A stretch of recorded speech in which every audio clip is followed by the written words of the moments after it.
the Duke of Rydale was not dead when they carried him through the servants' passage. But every face in Evershade Hall had already begun behaving as if he were. Rain lashed the high windows, hard enough to blur the candlelit glass. Music still trembled from the gallery above, thin and bright, where masked guests in silk and velvet pretended the storm outside belonged to another world. Below stairs, 2 footmen staggered beneath the weight of Maximilian Veyne, Duke of Rydale, his evening coat soaked black, one sleeve torn, mud dragged across the polished flags beneath his boots. Blood darkened his fair hair near the temple. His right hand hung open, empty and helpless. That frightened Tamsin Blythe more than the blood. A duke's hand was not meant to hang helplessly. It was meant to sign orders, summon carriages, dismiss men, command rooms. Yet his grace's fingers stirred once in the air, reaching for nothing, while Lord Claude Staveley said in a voice polished smooth by breeding, not the main staircase, "Her Grace will not have the guests alarmed." Lady Augusta Veyne, Dowager Duchess of Rydale, stood beneath the archway in a mask of black lace pushed up into her silver hair. She had not removed her diamonds. The candlelight caught them at her throat, as if nothing in the world had changed. "The old map room," she said. "It is nearest, and send word to the surgeon." "Already done," Lord Claude replied too quickly. Tamsin heard the words because she was carrying a tray of trimmed candles toward the upper corridor, and because servants learned to hear what their betters assumed they could not understand. She paused near the lamp-room door, half hidden by shadow, while the footmen turned toward the east passage with their terrible burden. Rainwater ran from the Duke's coat and left a crooked trail on the stone. Behind Lady Augusta, the sound of laughter rose from the supper rooms. Someone called for another quadrille. Someone else applauded. Tamsin looked from the muddy trail to the dowager's face and felt a coldness that had nothing to do with the storm. The house party must continue. Lady Augusta said, lower now, to Lord Claude. If word spreads that Maximilian was found below the south terrace like a common tenant after a drunken stumble, London will have it by Tuesday. No one will speak, Claude said. His eyes moved across the passage and stopped on Tamsin. Will they? Tamsin lowered her gaze at once. No, my lord, it was the correct answer. It was also not a promise. Lord Claude studied her for one moment longer. He was a handsome gentleman in the way. Portraits were handsome, all clean edges and inherited confidence. His dark domino mask still hung from one hand. A strip of green silk ribbon from the masquerade was tied about his wrist. There was mud on one cuff. You are the lamp girl, he said. Tamsin Blythe, my lord. Then return to your lamps. Lady Augusta's voice sharpened. There is nothing here for you to tend. Tamsin curtsied and stepped back, but her eyes had already found the object in the footman's other hand. A storm lantern, green-shaded glass, brass frame, South Terrace issue number 7, if she was not mistaken. She had trimmed it herself before dusk, smoothing the wick to a clean edge, filling the reservoir with clear oil and signing it out in the lamp-room book when Mr. Hasker, Lord Claude's groom, came to fetch it. It had left her hands clean. Now the lantern smoked faintly though it was unlit, and a dark gummy smear clung near the burner. Tamsin smelled pine resin beneath the sharper odor of rain and mud. Her father had once kept resin in his apothecary shop for plasters and sealing mixtures. It did not belong on a storm lantern wick. She should have gone back to the lamp room. She should have polished the reflectors, trimmed the bedroom candles, and let great people decide what counted as a life worth disturbing supper for. Instead, After Lady Augusta and Lord Claude followed the footmen into the old map room, Tamsin set down her tray and waited. The door had not closed fully.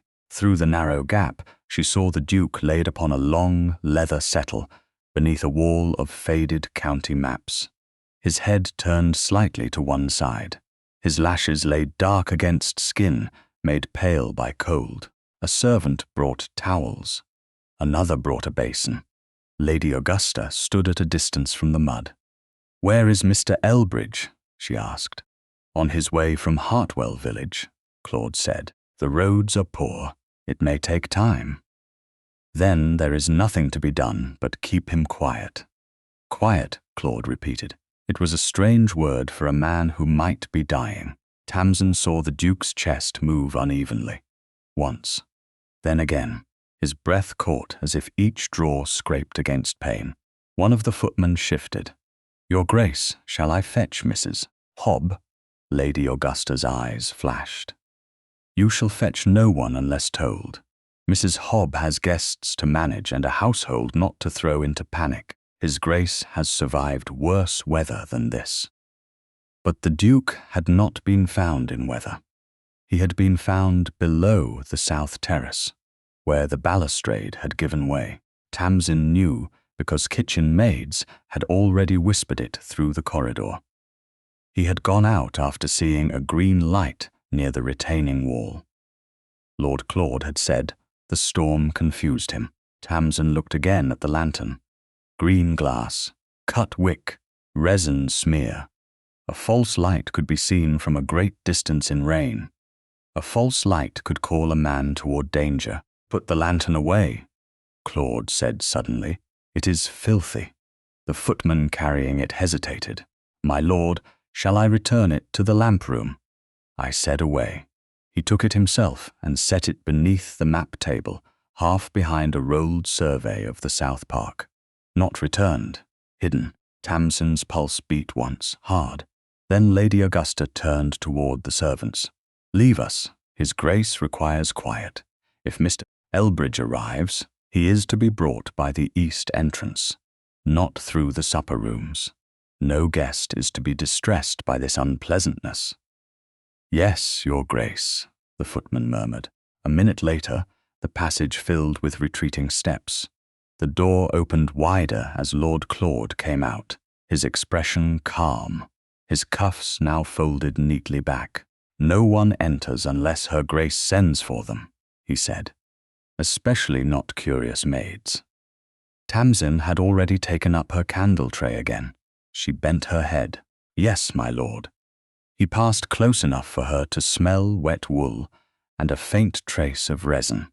Then he was gone, following Lady Augusta toward the warm, bright heart of the house, where music still played and where no one was meant to know that the Duke of Rydale had been left in an old map room with rain in his hair and death waiting patiently beside him. Tamsin stood alone in the passage. Her instructions were clear. Her station was clear.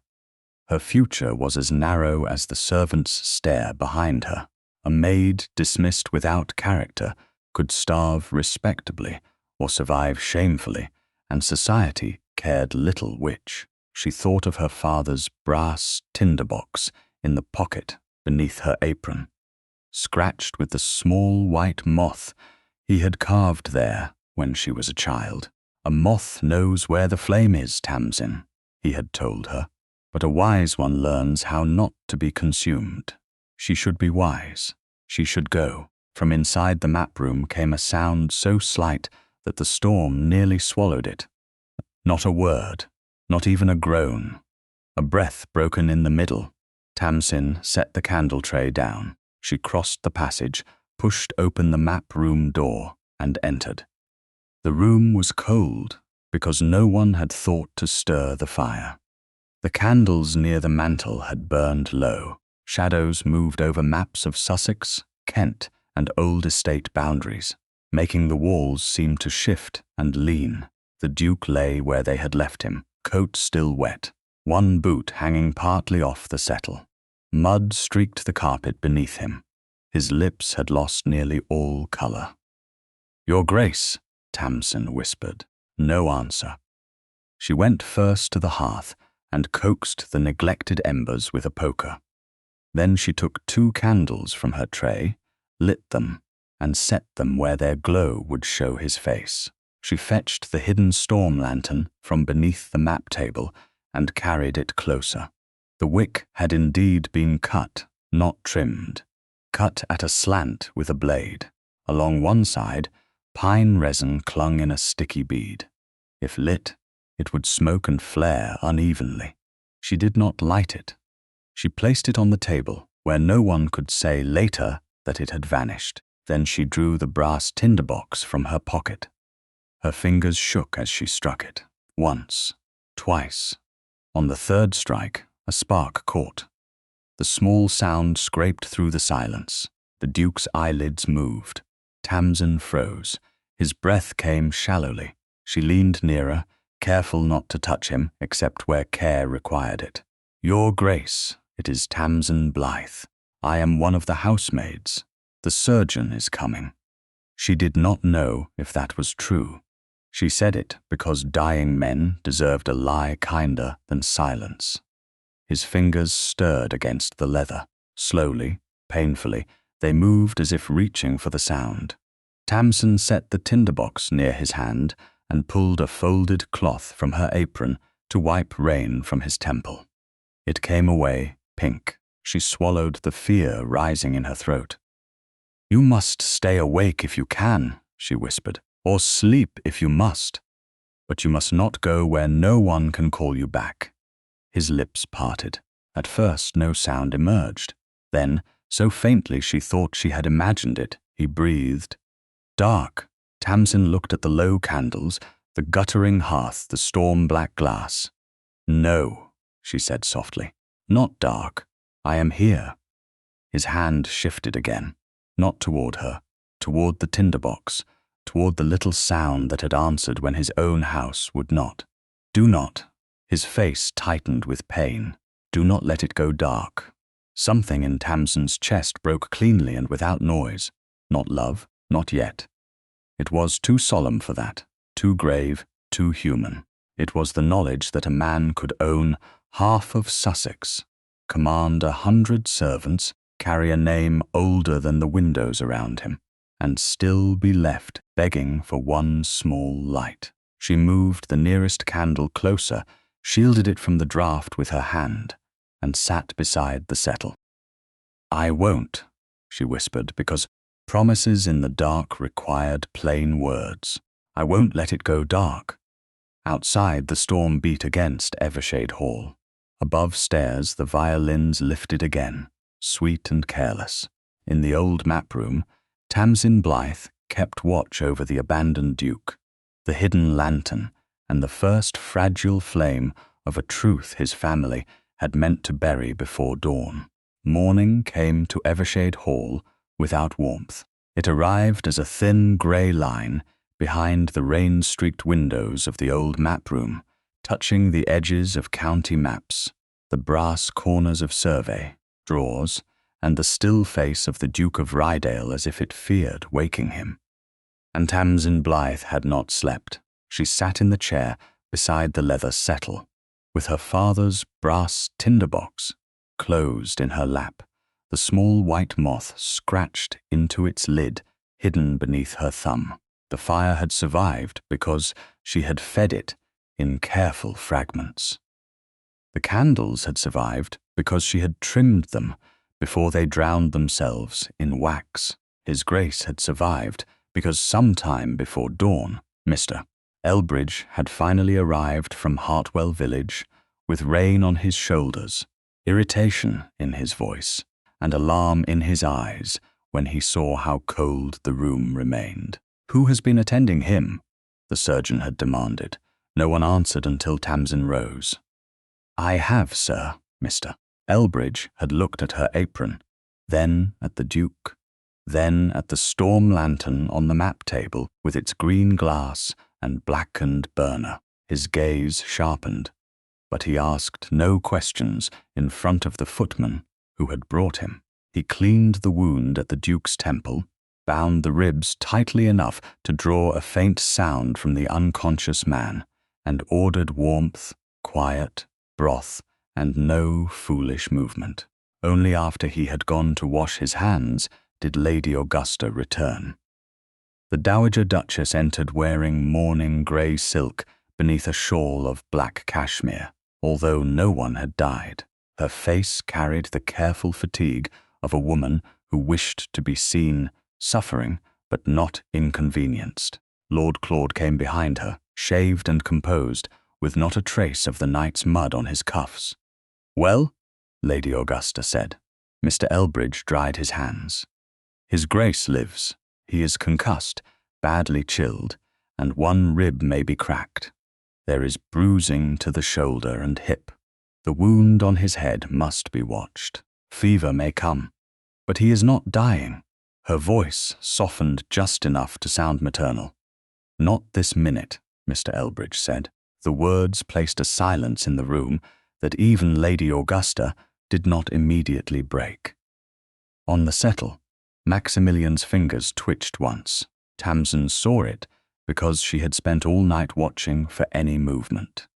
Lord Claude saw her seeing it. "The storm confused everything," he said. "By the time we found him, the south terrace was nearly black. His Grace must have mistaken his footing." Mr. Elbridge's eyes moved to the green lantern. "With a storm lantern present?" "The lantern had gone out," Claude replied. "Useless thing." "It was not useless when it left the lamp room," Tamsin said. The words escaped quietly, but not quietly enough. Lady Augusta turned her head as though a chair had spoken. "Did you address Lord Claude, girl?" Tamsin lowered her gaze, but she did not swallow the truth entirely. "No, Your Grace. I meant only that number 7 was trimmed clean at dusk. How industrious of you to remember." Lady Augusta moved to the settle and placed 2 fingers upon the Duke's wrist, too briefly to learn anything from his pulse. "Maximilian has always been reckless about weather. He never would be warned."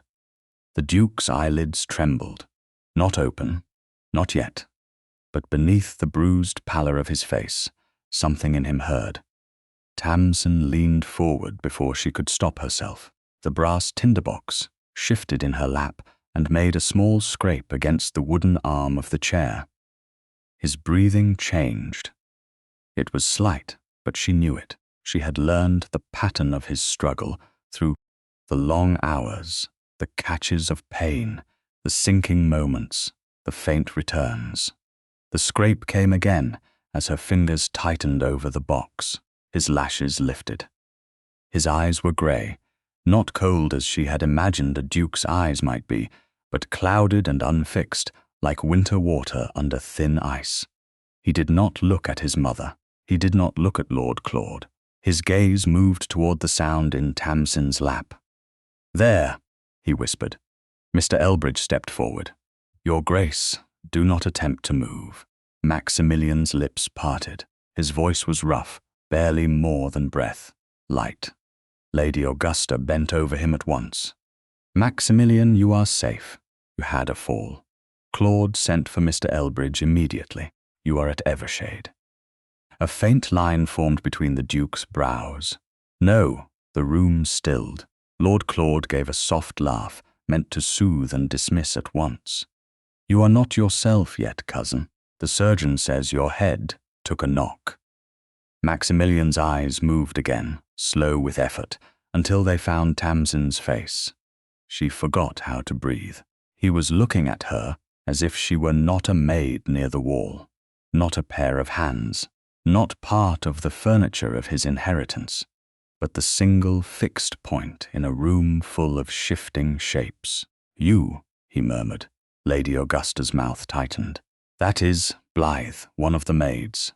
She was found here when Mr. Elbridge arrived. Too eager, perhaps, but Mrs. Hobb will correct that." His fingers stirred against the blanket. Tamsin saw the motion and reached to straighten the cover because it was the only proper excuse to come nearer. Her hand brushed his by accident. His skin was cold, but not lifeless. His fingers lifted, almost touching her wrist, then fell back from weakness rather than choice. The contact lasted less than a heartbeat. It struck through her all the same, not as impropriety, but as recognition. He had reached for the tinderbox sound in darkness. Now he reached for proof that the person attached to it was real. Tamsin withdrew at once and folded her hands. Maximilian watched the movement. "You kept it," he said. "The light." Her voice came out softer than she intended. "Yes, Your Grace, all night, yes." His gaze went to the brass box in her lap. "That sound, my tinderbox. I knew it," Lady Augusta exhaled sharply. "This is fever nonsense, Mr. Elbridge. Surely he should not be encouraged to speak." "A few words will not kill him," the surgeon said. "Being contradicted at every breath may do more harm."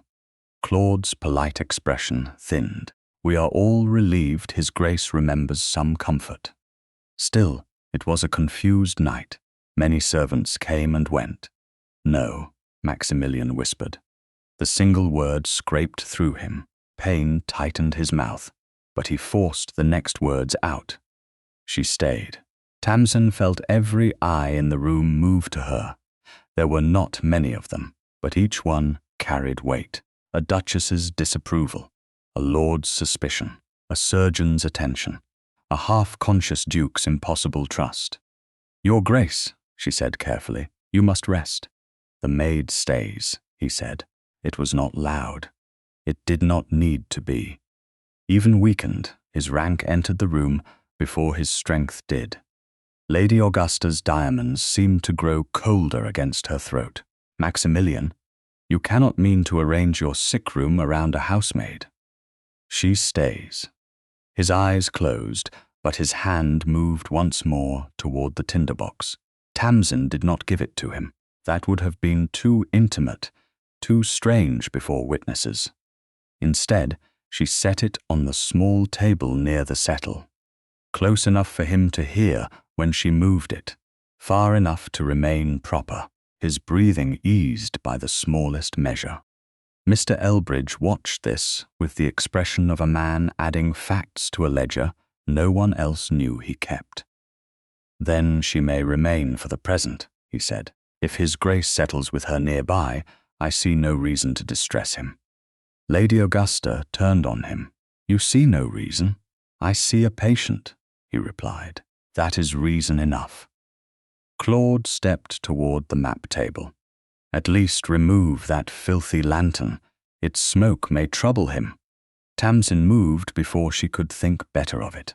"Begging your pardon, my lord, but Mr. Elbridge may wish to see it first."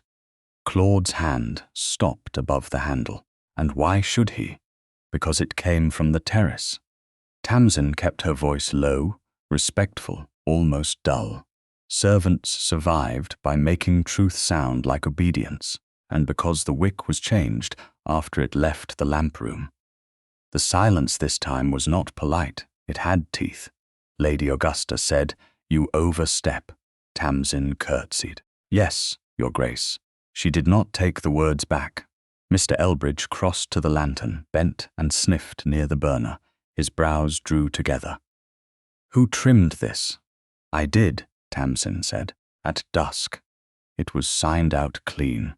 "Signed out to whom?" Lord Claude's voice cut in. "This is absurd. Are we to question lamp books while His Grace lies injured?"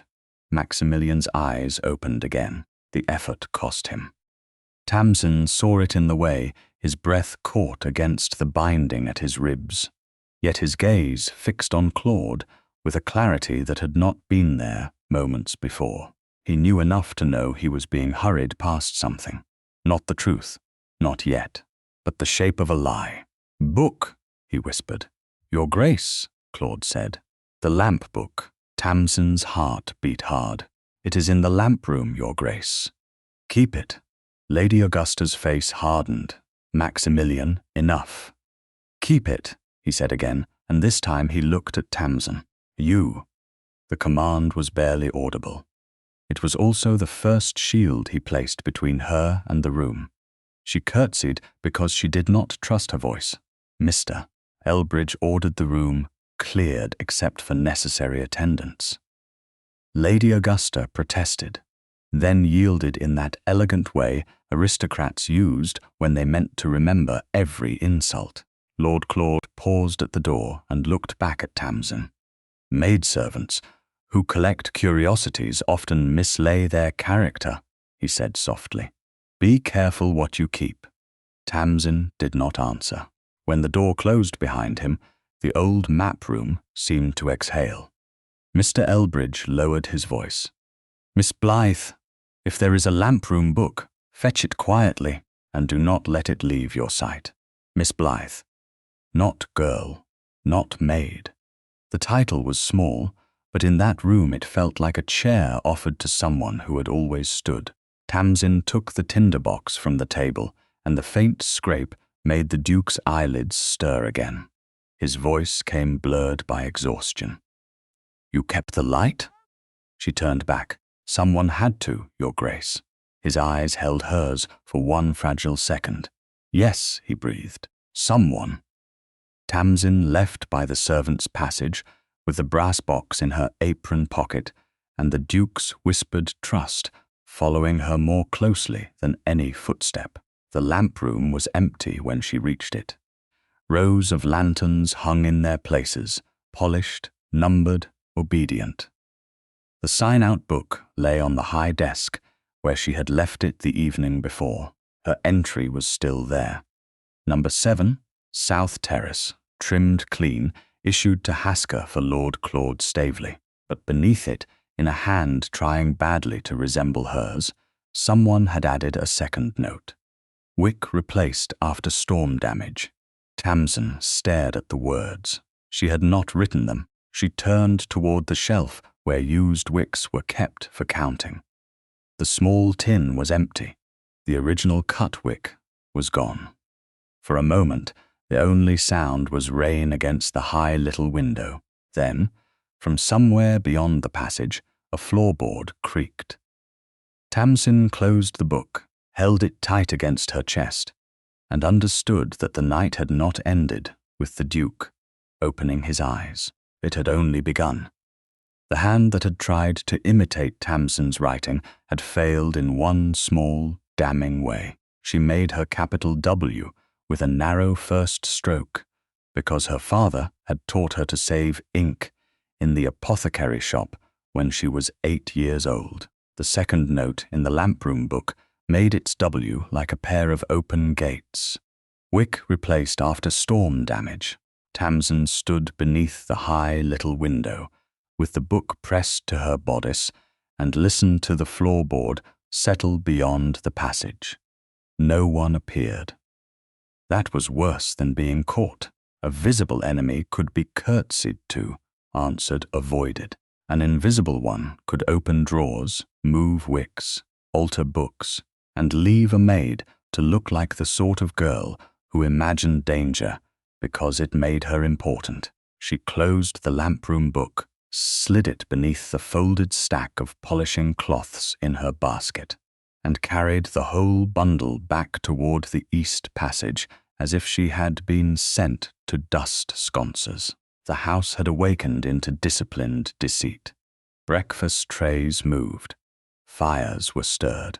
Guests who had danced until midnight spoke, in low voices about the storm, the damage to the terrace, and His Grace's unfortunate accident, never too loudly and never in front of Lady Augusta. By 9 o'clock, the old map room had been transformed into a sick room more suitable to a duke, though not into the proper bedchamber. A screen had been placed before the door. Fresh linen covered the settle. A coal fire burned at last. The green-shaded storm lantern sat on the map table, still suited, its changed wick visible. Tamsin noticed at once that someone had turned its stained side away from the room. She turned it back while pretending to straighten the table. Bold hands for a girl who was told to return below. Lady Viola Staveley said from the window. She had removed her masquerade costume. but a green silk ribbon still trimmed the edge of her mourning gown. Her beauty was pale and expensive, made sharper by amusement. Do lamp maids always touch what belongs to gentlemen? Tamsin curtsied. Only when lamps have been placed wrongly, my lady. How fortunate for the house that you know where everything belongs. Lady Viola's eyes moved toward the Duke. Perhaps you might remind yourself where you belong. Maximilian Veyne lay with his head raised on pillows, the binding beneath his shirt, making each breath careful. He looked less like death than he had before dawn, but not by much. A bruise shadowed one cheek. The bandage at his temple made his face seem harsher, more carved. His eyes were closed. Tamsin could not tell whether he slept. Lady Augusta stood near the hearth with Mrs. Hobb, the housekeeper, who looked as if every key at her waist had grown heavier overnight. Blythe, the dowager, said without turning fully, "You may take yourself back to the lamp room. Mrs. Hobb will assign someone appropriate to carry coals and linen." Mrs. Hobb's face flickered with warning. She was not unkind, but she had spent 30 years learning that kindness below stairs must first survive the weather of rank above it. "Yes, your grace," the housekeeper murmured. "Mary can come no," Tamsin said. The word was too small for such a large room, but it was still a word spoken against a duchess. Mrs. Hobb went still. Lady Viola smiled. Lady Augusta turned. "What did you say?" Tamsin folded her hands around the basket handle until the wicker pressed into her fingers. "His Grace asked that I keep the lamp room book, your Grace. His Grace is injured. Yes, your Grace. His Grace is not arranging household procedure from a sickbed because a maid has developed a taste for consequence." Tamsin felt heat rise in her face, but she kept her voice even. "No, your Grace, then go." Tamsin looked at the Duke. His eyes had opened. He was watching her, not with fever's confusion now, but with the stern concentration of a man forcing his mind through pain. He drew a breath and winced. "Stay." Lady Augusta crossed to him at once. "Maximilian, you must not trouble yourself with servants." His gaze did not leave Tamsin. "Name." "Your Grace?" Lady Augusta said. His hand moved slightly against the blanket. It was the hand that had reached for the tinderbox sound. Her name. A silence unfolded. Tamsin felt it touch every person present. Mrs. Hobb lowered her eyes. Lady Viola's smile faltered. Lady Augusta's mouth set into a line. "Blythe," she said. "Tamsin Blythe," the Duke whispered. It was not loud, it was not tender, it was better than both. It was exact. "She stays." Lady Augusta's hand tightened over the carved back of a chair. "A maid cannot be made intimate to your recovery because she happened to be present during an unfortunate night." His face tightened with pain, but his voice came again, worn and low. "Not intimate. Witness." The word altered the room. It did not raise Tamsin above her station. It did something more dangerous. It gave her a function that rank could not easily dismiss. Lord Claude entered at that moment, as if summoned by the disturbance. He wore a dark mourning coat and the expression of a man prepared to be saddened by other people's foolishness. "Cousin, I am relieved to see you awake." Maximilian turned his eyes toward him. "Are you?" Claude paused. Then he laughed softly. "Of course. We were all alarmed." "Were you?" "Naturally." "When was Elbridge sent for?" Claude's gaze moved once toward Lady Augusta. "Immediately." Tamsin felt the lamp-room book beneath the cloths in her basket like a living coal. Maximilian saw the movement of her hand, though no one else seemed to. His voice grew even quieter. "Miss Blythe." The title passed through the room like a match struck in darkness. Tamsin looked up before she could stop herself. "Yes, your Grace." "The book," Lady Augusta said. "This is absurd." "The book," he repeated. Tamsin drew it from beneath the cloths. She carried it to the small table beside him, careful not to come too near his bedclothes, careful not to seem eager, careful not to tremble. Maximilian looked at the cover, then at her. "Read, Your Grace." The entry from yesterday evening says number 7. South Terrace, trimmed clean, issued to Hasker for Lord Claude Staveley. Lord Claude's expression did not change, but the stillness behind it deepened. "Hasker fetched several things for the terrace before supper," he said. "Lanterns, rugs, God knows what else.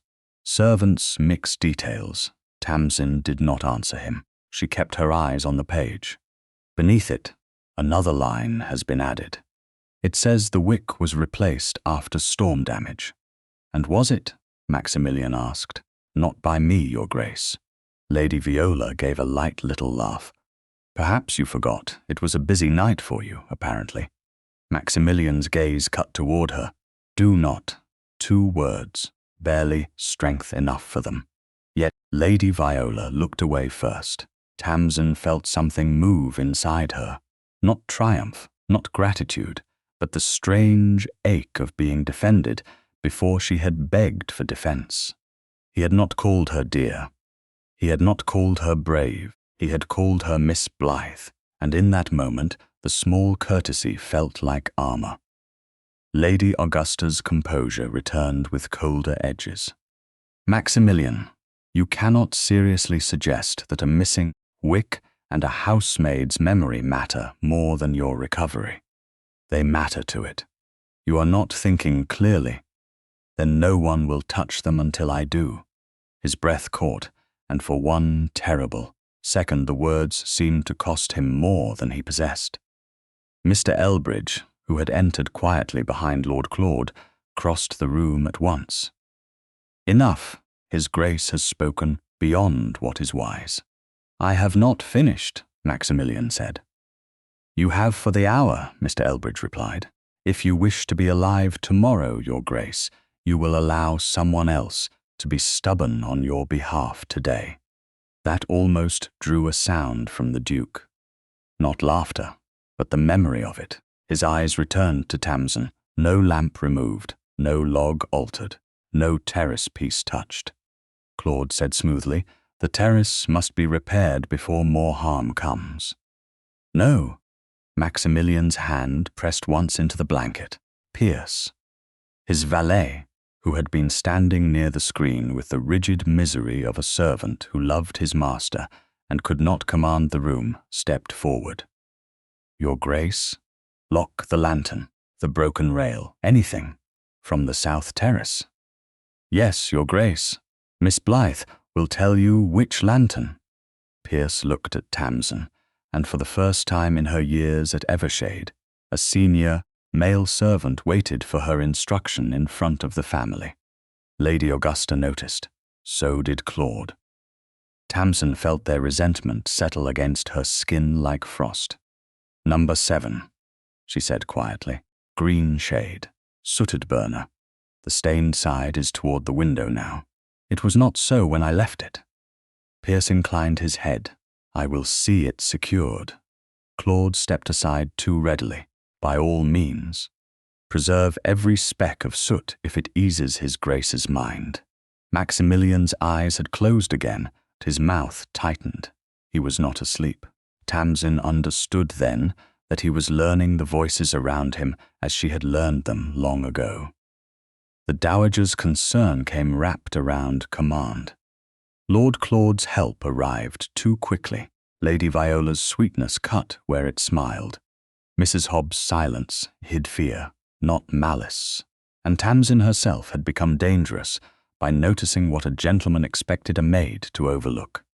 Mr. Elbridge checked the Duke's pulse and lowered his voice. "Everyone out but one attendant." Lady Augusta drew herself tall. "I shall remain." "No, Your Grace.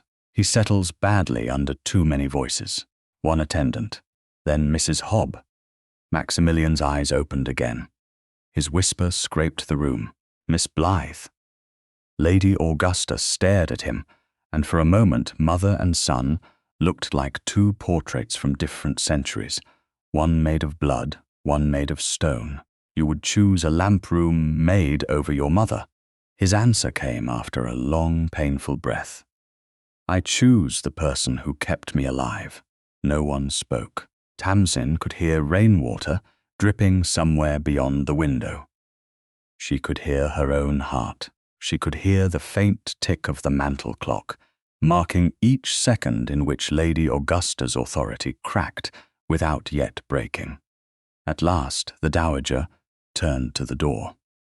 Very well, let the household learn its order from a sick-bed. We shall see how long fever governs Evershade. Lady Viola followed her with one backward glance at Tamsin. Lord Claude lingered longest. "Careful, cousin," he said softly. "Gratitude is a poor architect of judgment." Maximilian did not open his eyes. "Then it is fortunate I remember architecture." Lord Claude's face lost colour by a fraction. Only a fraction, enough. When the door closed behind him, Mr. Elbridge let out a restrained breath. That was not rest. "No," Maximilian murmured. "It was necessary." Mr. Elbridge looked at Tamsin. "You will sit where he can hear you if he wakes. No excitement, no argument. If his breathing worsens, send for me. If anyone attempts to remove that lantern, send for Pierce." "Yes, sir." The surgeon left. Mrs. Hobb waited just outside the door, visible through the gap, a silent concession to propriety. Tamsin remained beside the table, the lamp-room book in her hands, unsure whether to sit or stand. Maximilian solved it without opening his eyes. "Chair, Miss Blythe." She sat. The name still sounded unfamiliar in his voice, too large for her plain grey gown and work-ruined hands. After a while he spoke again, so softly the rain nearly took it. "Did I ask for the light?" Tamsin looked at the tinderbox in her apron pocket, then at the green lantern Pierce had already lifted with careful hands. "Yes, Your Grace. And did you keep it?" "Yes." His lashes rested against his bruised cheek. "Then keep the rest." She understood. Not the light now. The book, the lantern, the truth, the fragile line between memory and denial. "I will try." His mouth moved faintly. "Do better than try." It should have sounded like command. From him, lying pale and bound beneath linen. It sounded like trust made stern, because tenderness would have frightened them both. Tamsin looked toward the window, where morning had brightened the rain into silver streaks across the glass. Somewhere beyond it waited the south terrace, the broken rail, the mud, the false green light, and the missing watchman's log. She had no title, no family influence, no fortune, and no shield but the wounded man who had just spent his first strength, giving her a name before his enemies. She folded her burned, cold fingers over the lamp-room book and sat straighter. "Then I will do better, Your Grace," she said. His breathing eased. In the corridor, footsteps retreated toward the grander rooms of Evershade Hall, carrying anger, fear, and calculation with them. In the old map room, beside the evidence no one had yet dared destroy, Tamsin Blythe began to understand that staying through the night had saved the Duke's life. Staying through the day might cost her own. By the 5th morning after the fall, Evershade Hall had learned to speak around the old map room as if illness were a stain that might spread if named too clearly. Trays arrived covered. Coal was brought without conversation. Footmen lowered their eyes when they passed the screen near the door. Above stairs, guests continued to depart in polished clusters, their carriages rolling down the wet drive beneath a sky the colour of pewter, each farewell full of concern that cost nothing. Tamsin Blythe watched them from the corridor window only once, then returned to the work that had become both service and danger. The green-shaded storm lantern had been secured by Pierce in a locked cabinet near the Duke's study after his Grace's command. The broken baluster splinter from the south terrace lay wrapped beside it, muddy and pale where the wood had snapped. The lamp-room book remained in Tamsin's keeping by day and beneath Mrs. Hobbs' locked linen press by night. That arrangement had been made without words. Mrs. Hobb had taken the book from Tamsin after supper on the second night, looked once at the forged line about the replaced wick, and said, "Clean pillow slips are often safest at the bottom of a stack." Then she had hidden it beneath folded linen, smelling of lavender and starch. Fear had made the housekeeper careful.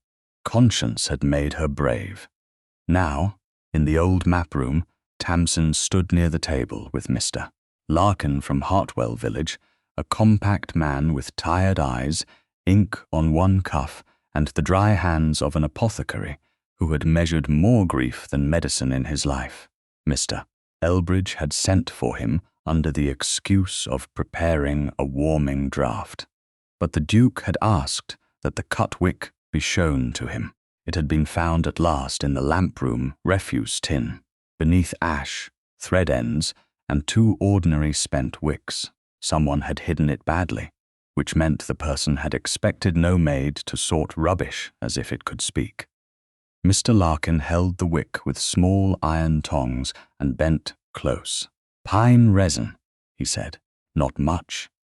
Enough to make a sudden dirty flame if the wick were lit too high or caught by wind." Tamsin felt the Duke's attention sharpen from the settle. He was propped higher now, though the effort left shadows beneath his eyes. His breathing remained careful because of the bound rib, and a small line appeared at the corner of his mouth whenever he shifted. "Would it blind a man?" he asked. Mr. Larkin considered. In clear weather, no. In rain, with green glass near the eye line, and if a gentleman were looking toward it for direction, it might dazzle and smoke at once. Not blind in the permanent sense, Your Grace. Confuse, startle, make a safe edge unsafe. A safe edge was made unsafe before I came to it, Maximilian said. Pierce, standing near the cabinet key, looked down. Tamsin did not. She had seen the baluster splinter. The break had not looked clean. It had looked invited. "You cannot know that yet, Mr. Elbridge said from beside the hearth. He spoke as a surgeon, not a servant of the house, which made him one of the few men in Evershade who could contradict a duke and keep his place. You may suspect it. Then I suspect it. Maximilian's gaze moved to Tamsin. "Miss Blythe, tell Mr. Larkin what you told me about the signing out." Lady Augusta, who had arrived 5 minutes earlier and seated herself as if presiding over a matter of household taste, closed her fan with a sharp sound. Surely the apothecary has better uses for his morning than listening to lamp-room routine. Light has routine because darkness causes accidents. Tamsin said before caution could soften her. She curtsied at once. "Your Grace." Lady Augusta stared at her. Lady Viola, standing near the window, gave a faint laugh. How grave she makes it sound. One would think the empire depends upon whether a maid trims cotton evenly. "No," Maximilian said. "Only my life." The laugh died. Tamsin kept her hands folded, but the words went through her like warmth she dared not show. He had not spoken sweetly. He had spoken exactly. That was safer. That was worse. Mr. Larkin looked at Tamsin.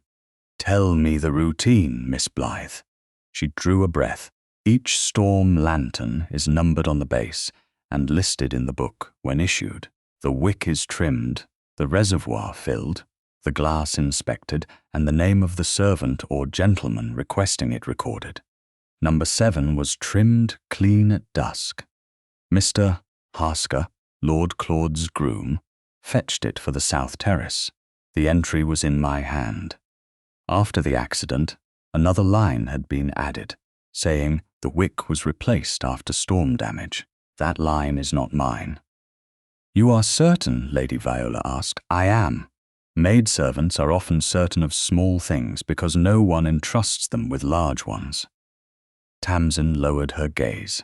Large things are often lost because no one respects the small ones, my lady. The room became very still. Mrs. Hobb, near the door, made the smallest sound, perhaps a warning and perhaps a prayer. Maximilian's eyes did not leave Tamsin's face. Something passed there, swift and contained, not admiration displayed for a room to feed upon, but recognition held back for her safety. The book, he said. Mrs. Hobb stepped forward, hesitated only once, then produced it from beneath a folded towel in her basket. Lady Augusta's expression changed. Mrs. Hobb.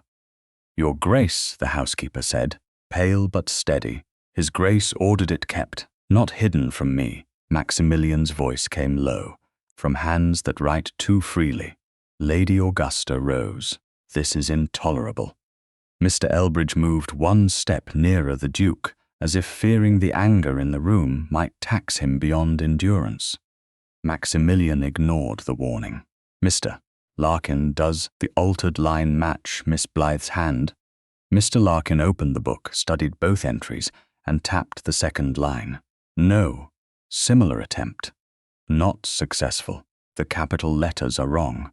So is the pressure. There, Lady Augusta said coldly. A servant's quarrel over handwriting has become the business of gentlemen. No, Maximilian said. A lie in my house has. Before the Dowager could answer, Lord Claude entered. He had not been summoned. Yet he appeared with that same graceful timing that made Tamsin think of a door opening before the hand reached it. A lie, he repeated. How dramatic the sick room has become. His eyes moved from Mr. Larkin to the wick, from the wick to the lamp-room book, then to Tamsin. He smiled. Miss Blythe has been industrious. The title sounded spoiled in his mouth. Your groom fetched number 7, Maximilian said. Hasker fetched whatever the terrace servants required. I do not inventory lamp cotton, cousin. You will begin remembering. Claude's smile thinned. When you are stronger, you will regret letting pain make you suspicious of family and trusting of servants. Family left me cold. The words were not loud. They were worse because they were quiet. Lady Augusta flinched as if struck by impropriety, not guilt. Claude's eyes hardened. We thought you best kept calm. I was unconscious. Exactly. Tamsin saw Maximilian's hand tighten against the blanket. Pain went through his face and vanished behind discipline. She wanted to tell him not to spend strength on men who would count exhaustion as proof against him. She had no right. She had only the book, the wick, and the knowledge that he had looked to her when every polished voice in the room tried to smooth the truth flat. Mr. Larkin cleared his throat. There is another matter. Pine resin of this sort is not commonly stored in the lamp room. It may be bought for tack, sealing, simple plasters, or rough outdoor repairs. I can check my own account book in Hartwell. If a household account purchased it, there may be a note. Claude turned pleasantly. Do apothecaries now investigate noble houses? No, my lord. They remember who buys resin. A thin colour rose under Claude's cheekbones. Lady Viola stepped away from the window. This has gone quite far enough. A gentleman has had an accident, and now a maid, a village apothecary, and a frightened housekeeper are building a fairy tale out of soot. Her gaze fixed on Tamsin. You must enjoy being the centre of so much concern. Tamsin felt the old instinct to shrink. It had protected her for years. It had kept her employed, fed, invisible. But she thought of the Duke whispering in the dark, of the tinderbox scrape, of his hand reaching not for rank but for light. She lifted her eyes. No, my lady, I would have preferred His Grace not be left alone long enough for a maid's concern to matter. Mrs. Hobb stopped breathing. Mr. Elbridge looked sharply at the Duke. Maximilian's eyes closed for 1 second. When they opened, the room saw only restraint. Tamsin, because she had watched him through fever and pain, saw something more difficult. Grief, not weakness.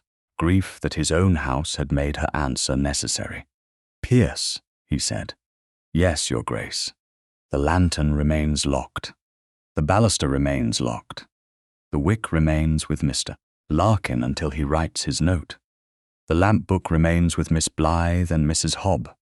No one enters the lamp room alone. Yes, Your Grace." Claude bowed slightly. "Commanding the lamp room from your sickbed. A fine recovery. Better than governing a house by darkness." For the first time, Lord Claude did not answer at once. Lady Augusta moved toward the door, dignity gathered around her like armor. "Come, Viola, we shall leave his grace to his village council." Lady Viola passed Tamsin close enough for her skirt to brush the hem of the maid's plain gown. "Careful, little keeper of lamps," she murmured. "Flames make poor friends. They use what feeds them." After they left, the map room seemed larger and colder. Mr. Elbridge muttered something about rest and draughts, then sent Pierce to escort Mr. Larkin to the cabinet and Mrs. Hobb to fetch fresh broth. For one brief interval, with the door open and Mrs. Hobb visible just beyond it, Tamsin stood beside the table and Maximilian lay watching the rain brighten against the glass. "You should not have had to say that," he said. His voice was worn thin. "Which, Your Grace? That my life required a maid's concern." Tamsin looked down at her hands. "It did require it." Yes, the word cost him more than pride. He turned his head slightly toward her. "That is what shames me." She should have said nothing. She should have accepted the admission as one more strange object to carry carefully and put away. Instead, she heard herself answer, "Shame is for the person who leaves the room, Your Grace, not the person who wakes in it." He looked at her then fully, and the quiet between them changed. There was no touch, no improper warmth, only a wounded duke and a lamp-room maid standing on opposite sides of a truth neither could yet name, but his eyes held hers with such grave attention that Tamsin felt, for one unguarded breath, as if the whole hierarchy of England had shifted by an inch.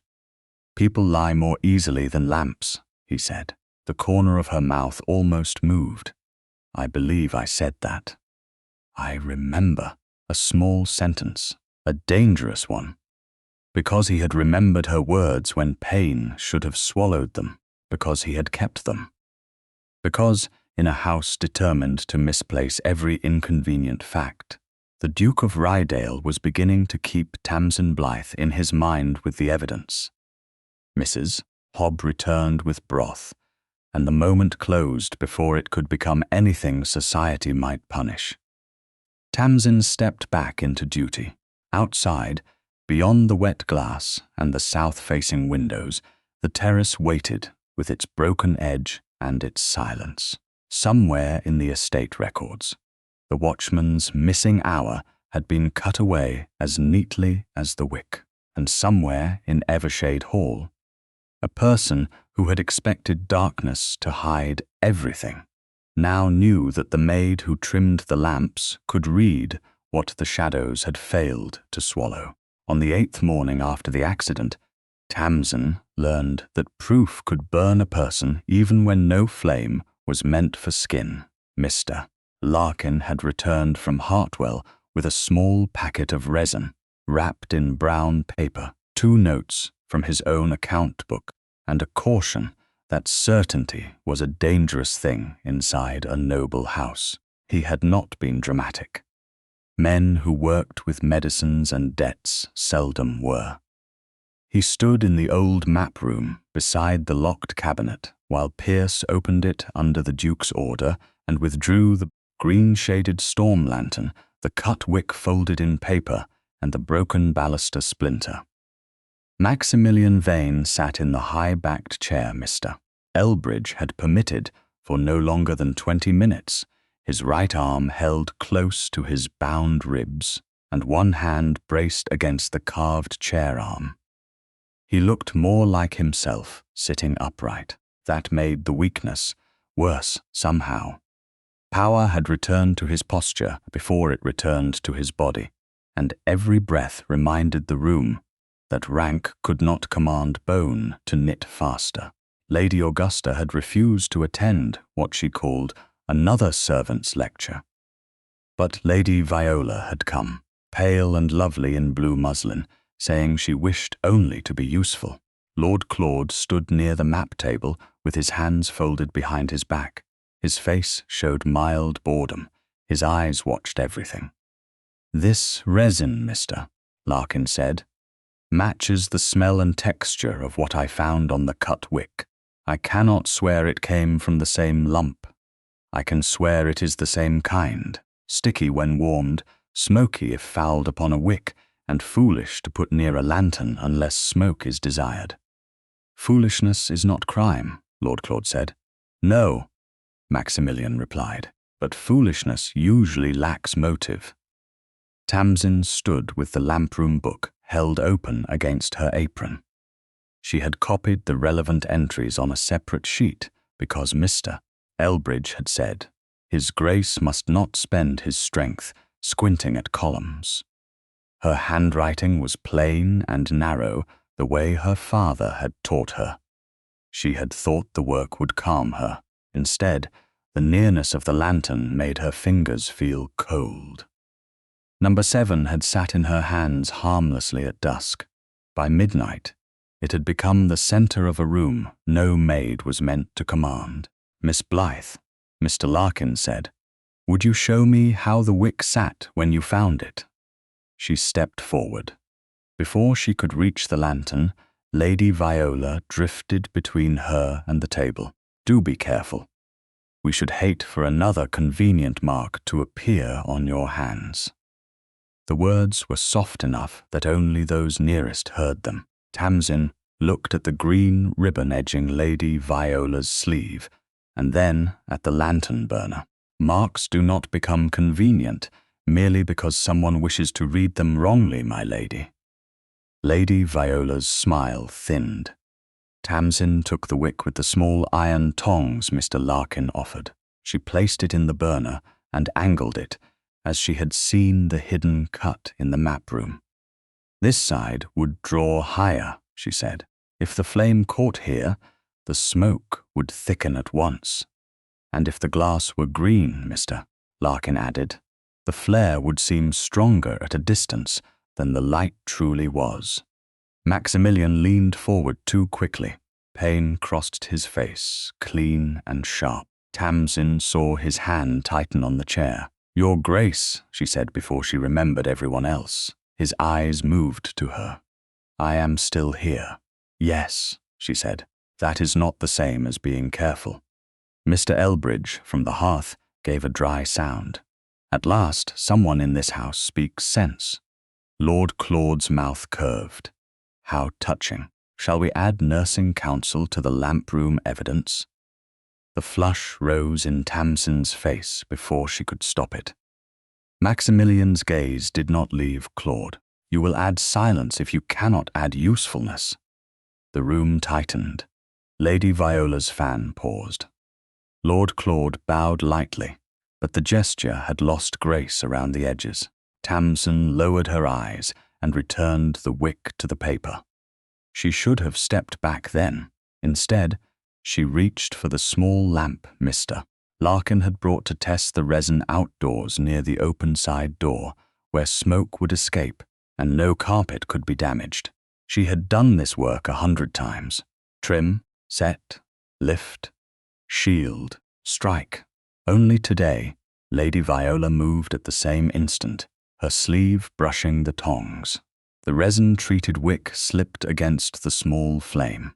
A narrow tongue of heat flared higher than it should have. Tamsin snatched the wick away before it could blacken the table. But heat caught the tips of 2 fingers. She did not cry out. The sound stayed behind her teeth. She stepped back, closed her hand, and curtsied because pain was less dangerous than attracting the wrong kind of concern. Clumsy, Lady Viola said, and this time she let the room hear. Or theatrical. Maximilian rose halfway from the chair. The movement tore a breath from him. Mr. Elbridge crossed to him at once. "Sit down, Your Grace, Miss Blythe."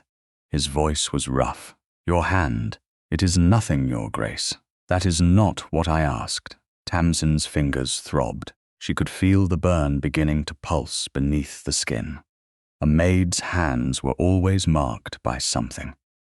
Hot irons, cracked soap, lamp oil, winter water. No one asked permission to look at them. No one asked at all. Maximilian did. He held out his uninjured hand, palm upward, not reaching far enough to take hers, not assuming the right. "May I see your hand?" The room altered in a way Tamsin could not name. It was not scandal yet. It was the breath before scandal, when everyone saw that a duke had asked a maid for leave as if her consent mattered before his wish. Lady Augusta would hear of it. Lady Viola would make certain of that. Lord Claude watched with a bright, unpleasant stillness. Tamsin knew all this. She also knew that refusing would make a scene of another kind, and that the Duke had asked softly, not commanded. She opened her hand. "Yes, Your Grace." He did not seize it. He waited until she placed her fingers above his palm. Only then did he steady her hand with the lightest touch, turning it toward the grey window. The contact was small, no more than the necessary support of burned fingers. It moved through Tamsin with a force that frightened her, because it was not like being grabbed in a corridor, not like being moved aside by a footman, not like having her wrist inspected by a housekeeper for ink or candle grease. This touch had a question inside it. It held no ownership. It gave back as much dignity as it took in attention. 2 fingertips, Maximilian said. His face had gone colder than before, though not toward her. "Mr. Elbridge." "Cool water first," the surgeon said, already reaching for the basin. "Then a little salve. Nothing grave." "Nothing grave," Maximilian repeated, but his thumb did not move over her skin. He held still, as if any motion beyond support would be theft. "You were made to risk injury, to prove what should have been believed. I chose to test it, because my house made your word insufficient." Tamsin looked up. His eyes were on her fingers, not her face, and that made the confession easier to bear. He spoke as if every word had to pass through pain before entering the room. "I was helpless that night. I remember hating it. Not the fall, not even the dark, the helplessness. But I begin to think helplessness is not always lying unable to move. Sometimes it is telling the truth in a room determined not to hear it." Tamsin's throat tightened. She had no answer safe enough for the others and true enough for him. "The water, Your Grace," Mr. Elbridge said. Maximilian released her at once. Not reluctantly, respectfully. Tamsin placed her fingers into the basin. The coolness struck hard enough to make her breathe in. Lady Viola folded her fan. "How affecting. We shall all be weeping over lamp burns next. Perhaps Miss Blythe should have a chair beside His Grace and a plaque for bravery." Maximilian looked at her then. The room felt the full weight of him, though he sat pale and bound in a chair.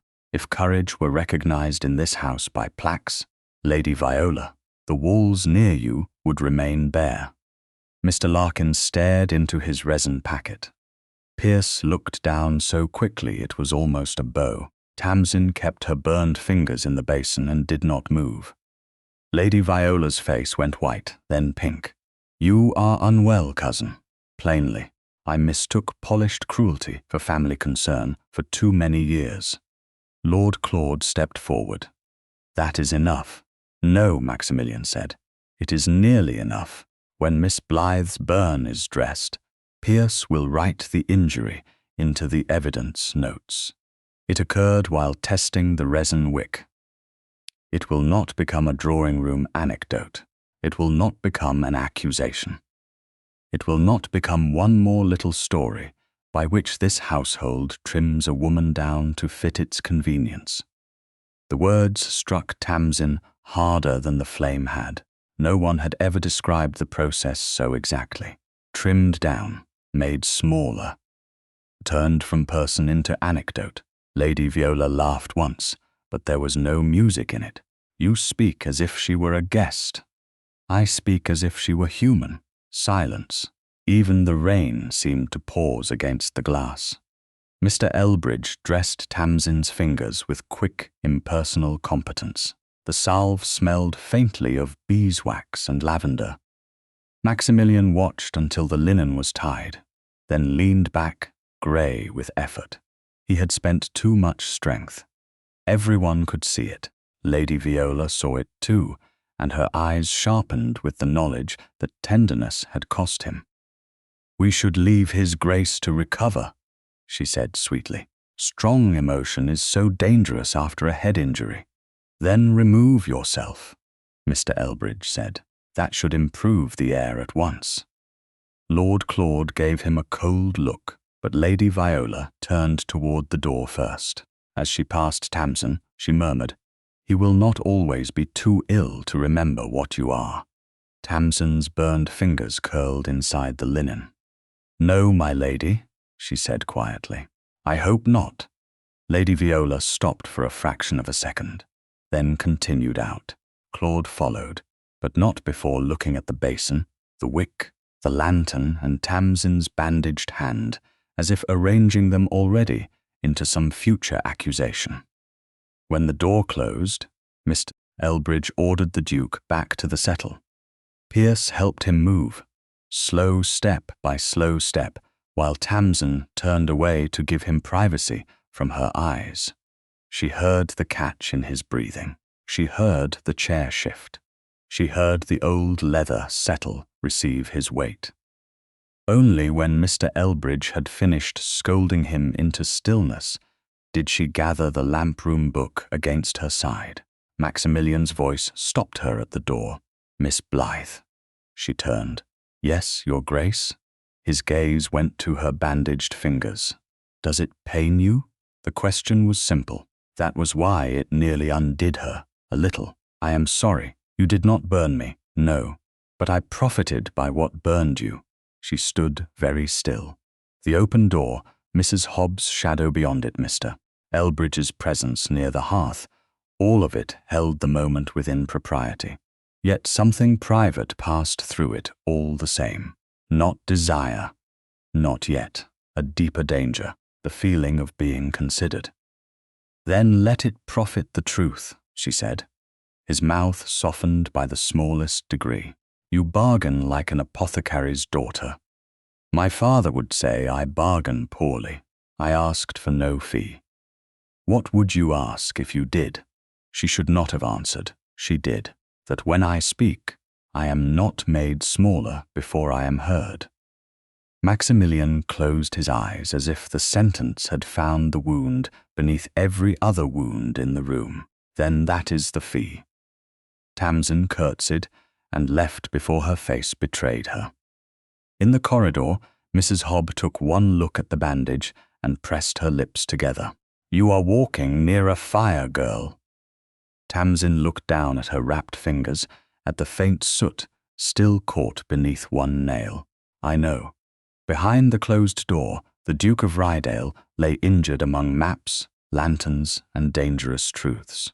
Ahead, somewhere in the bright rooms where ladies smiled and gentlemen corrected stories, Lady Viola was already finding a prettier name for scandal. Tamsin walked back toward the lamp room with her hand throbbing and her dignity strangely steadier than before. She had gone into that room a maid with a burn. She had come out with a duke's apology, a recorded injury, and the first terrifying knowledge that being treated gently could be more dangerous than being ignored. By the 10th day after the accident, the old map room had become the one chamber in Evershade Hall where silence no longer obeyed rank. It held too many objects that refused to behave like servants. The green-shaded storm lantern waited under lock in the cabinet near the Duke's study, guarded by Pierce's key and his Grace's order. The cut wick, wrapped and labelled by Mr. Larkin, rested in a narrow evidence packet beside the surgeon's notes. The lamp-room book slept each night beneath Mrs. Hobbs' linen press and returned each morning to Tamsin's hands. Even the broken baluster splinter seemed to accuse the house from its folded cloth pail where the wood had been weakened before the storm took credit for another person's design.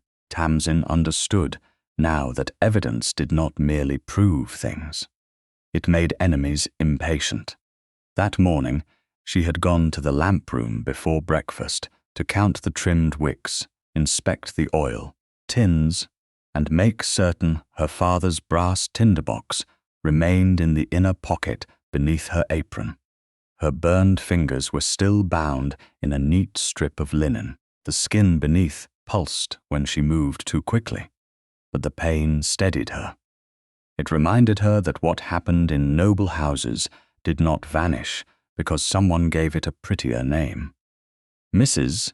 Hobb met her near the servants' stair with a tray list in one hand and worry folded tightly into her mouth.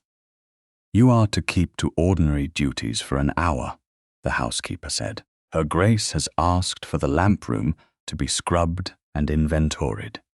She says soot breeds carelessness." Tamsin looked toward the narrow passage leading to the lamp room door. "Who is to inventory it? Mary and Jane." Mrs. Hobbs' eyes flicked downward, and Lady Viola's maid. The warning entered Tamsin as sharply as cold air misses. "Hobb, my tinderbox is in my apron. Then keep it there." "I mean to." So did many women before something was found where it should not be. A bell rang above stairs. Mrs. Hobb closed her eyes for half a breath, then opened them again as housekeeper, not ally. "Go to the old map room." His Grace asked whether you had eaten. "I told him I do not keep maids alive for ornament, and that you would eat when work allowed." He did not look pleased. Tamsin should not have felt warmth at that. It was only concern. It was only a gentleman recovering enough to notice who fainted near him. But after years of being noticed, only when something was dusty, broken, late or lacking, even that small displeasure on her behalf unsettled her. She carried a folded cloth and a fresh candle to the old map room.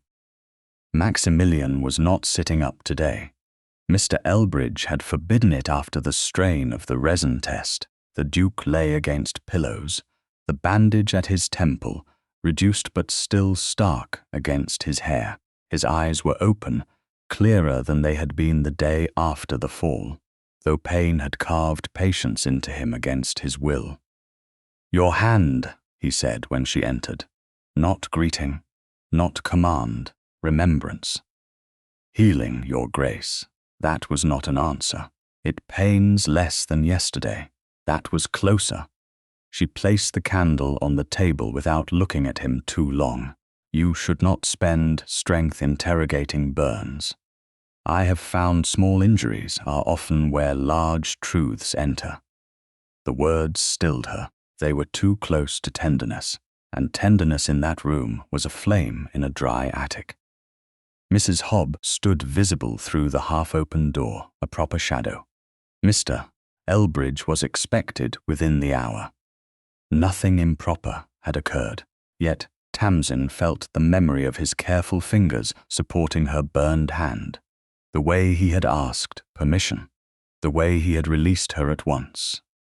She had known roughness, she had known indifference. Respect was more difficult to set down. "The lamp room is being inventoried," she said, because truth was safer than silence. His gaze sharpened. "By whom? Mary, Jane, and Lady Viola's maid. Maximilian's hand shifted on the blanket. Pierce. His voice did not rise, but the valet appeared from beyond the screen almost at once. Your Grace? No evidence leaves the lamp room. I will go now. Not alone. Take Mrs. Hobb. Mrs. Hobb, who had clearly intended not to be involved until she had to be, straightened in the passage. Yes, Your Grace. She left with Pierce. Tamsin watched them go, and for the first time that morning, fear opened fully in her. Your Grace, my tinderbox is still with me. Show me, he said it softly, but she heard the urgency beneath. Tamsin reached into the inner apron pocket. Her hand met folded cloth, a small key ring, and nothing else. The pocket was empty. For a moment, the map room narrowed to the size of her own breath. She searched again, slower, as if dignity could make brass appear. Nothing. The tinderbox was gone. Her father's white moth. The sound the Duke had remembered. The object that had kept the flame alive. Gone from a pocket she had checked before leaving the lamp room. Maximilian saw the truth before she spoke. When did you last feel it? Before Mrs. Hobb spoke to me. In the lower passage. Who passed you? Tamsin forced memory to arrange itself. Mary carrying dusters. Jane with a pail. Lady Viola's maid. A footman from the west corridor. Did anyone touch you? Servants brush past one another all day, Your Grace. She hated how flat her voice became. That is the convenience of being unseen. His face changed. Not dramatically. The Duke of Rydale did not waste motion, but anger entered his stillness with the clean edge of a drawn blade. You are not unseen here. The door opened before Tamsin could answer. Lady Augusta entered without announcement, followed by Lady Viola, Lord Claude, and Mrs. Hobb, whose face had gone grey. Pierce came behind them, carrying a shallow brass tray. On it lay Tamsin's tinderbox. Beside it, dark smears stained the metal near the little white moth. How fortunate you are both awake, Lady Viola said. Another mystery has spared us the trouble of waiting. Tamsin looked at the tray and felt something colder than fear. The tinderbox was hers, the stains were not. Lord Claude stepped forward with grave reluctance arranged upon his features. It was found in the old map room hearth, cousin. Behind the fender, there are fresh smoke marks upon the wall near the lower map drawers. A servant saw Miss Blythe leaving this wing before dawn. I was not here before dawn, Tamsin said. No, Lady Viola lifted her brows. Then perhaps your tinderbox walks where affection calls it. Mrs. Hobb's mouth tightened. Pierce looked as though he wished to speak, and knew speech, without permission, could be used against them all. Lady Augusta stared at Tamsin as if every fear she had performed for 10 days had finally found its costume. A maid alone with my injured son on the night of his accident. A maid who keeps evidence, directs valets, consults apothecaries, and now leaves her firebox beside smoke in the room where his papers are kept. It was taken from me, Tamsin said. Of course, Claude murmured. Everything seems to happen to Miss Blythe. One begins to wonder whether she attracts danger or arranges it. The words did what he meant them to do. They reached past the objects and closed around reputation. A misplaced tinderbox could be explained. Smoke in a map room could be explained. A maid near a duke could not. Not once people wished to make her nearness the story. Tamsin knew the shape of ruin. It did not arrive as a shout. It arrived as a sentence repeated by people with clean gloves. Lady Augusta turned to Mrs. Hobb. Her trunk will be searched. Her character will be withheld pending explanation. Until then, she is to be removed from this wing. Maximilian tried to rise. The movement tore pain across his face so sharply that Mr. Elbridge, entering behind the others, crossed the room at once. No, the surgeon said. Your Grace, you will not stand. Miss Blythe remains. Maximilian, Lady Augusta said, you cannot place sentiment above safety. I place evidence above convenience. His voice was rough, but it carried. Where was the tinderbox found? Claude gestured to the hearth, as I said, behind the fender. Who found it? Lady Viola's maid noticed the smoke stain. Noticed, or was sent to notice. Lady Viola's cheeks colored. You are unwell. People keep telling me that when I ask useful questions. He turned his eyes to Tamsin. Miss Blythe, did you place smoke in this room? No, Your Grace. Did you bring your tinderbox here before dawn? No. Did you attempt to damage evidence? Her chin lifted. No. Then you will not be removed before I hear you before witnesses. Lady Augusta's fan snapped open. This is madness. A servant girl accused under your own roof does not dictate terms. Tamsin's heart was beating hard enough that she wondered whether everyone could hear it. She should have accepted dismissal quietly, and hoped Mrs. Hobb might later send a line to a cousin in service elsewhere.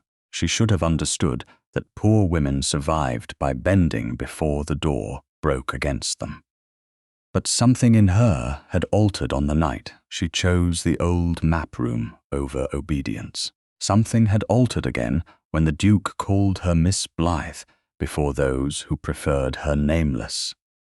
She looked at Lady Augusta and curtsied, slowly and properly. Your Grace, I ask for no private mercy. The dowager paused, surprised perhaps by the steadiness of the voice she expected to tremble. Tamsin turned to Maximilian. She did not look at the bandage at his temple or the strain in his breathing. If she did, she might falter from pity, and pity would make her smaller than truth. Let the accusation be made before his Grace and witnesses. Let the tinderbox be examined. Let the smoke be compared to the resin already found. Let my trunk be searched in Mrs. Hobb's presence, not by those who wish to discover what they have first placed. Claude's eyes hardened. You speak very boldly for a maid. No, my lord, I speak plainly because I cannot afford to be misunderstood. Lady Viola gave a soft laugh. How rehearsed. Maximilian looked at her. Leave. The word fell quietly. It struck harder than anger. Lady Viola stared. You cannot mean me. I mean anyone who mistakes cruelty for evidence. Leave unless you intend to testify. Lord Claude moved beside her. Cousin, you are allowing this girl to turn a household concern into theatre. This house made theatre of my injury while guests danced above me. Silence. Lady Augusta went pale. That arrow had struck blood. Mr. Elbridge placed a hand near the Duke's shoulder without touching. Your Grace, breathe slowly. Maximilian obeyed, not because he was ruled, but because his body gave him no choice. When he spoke again, each word was measured. Pierce, no carriage leaves, with Miss Blythe in it. Mrs. Hobb, no trunk is opened without you and Mr. Elbridge present. Mr. Larkin is to be sent for regarding the smoke. The tinderbox remains on that tray until examined. No one cleans the hearth. Yes, Your Grace, Pierce said. His voice held relief so tightly it almost cracked. Lady Augusta closed her fan. Very well. If you insist upon spectacle, you shall have it. But understand me, Blythe.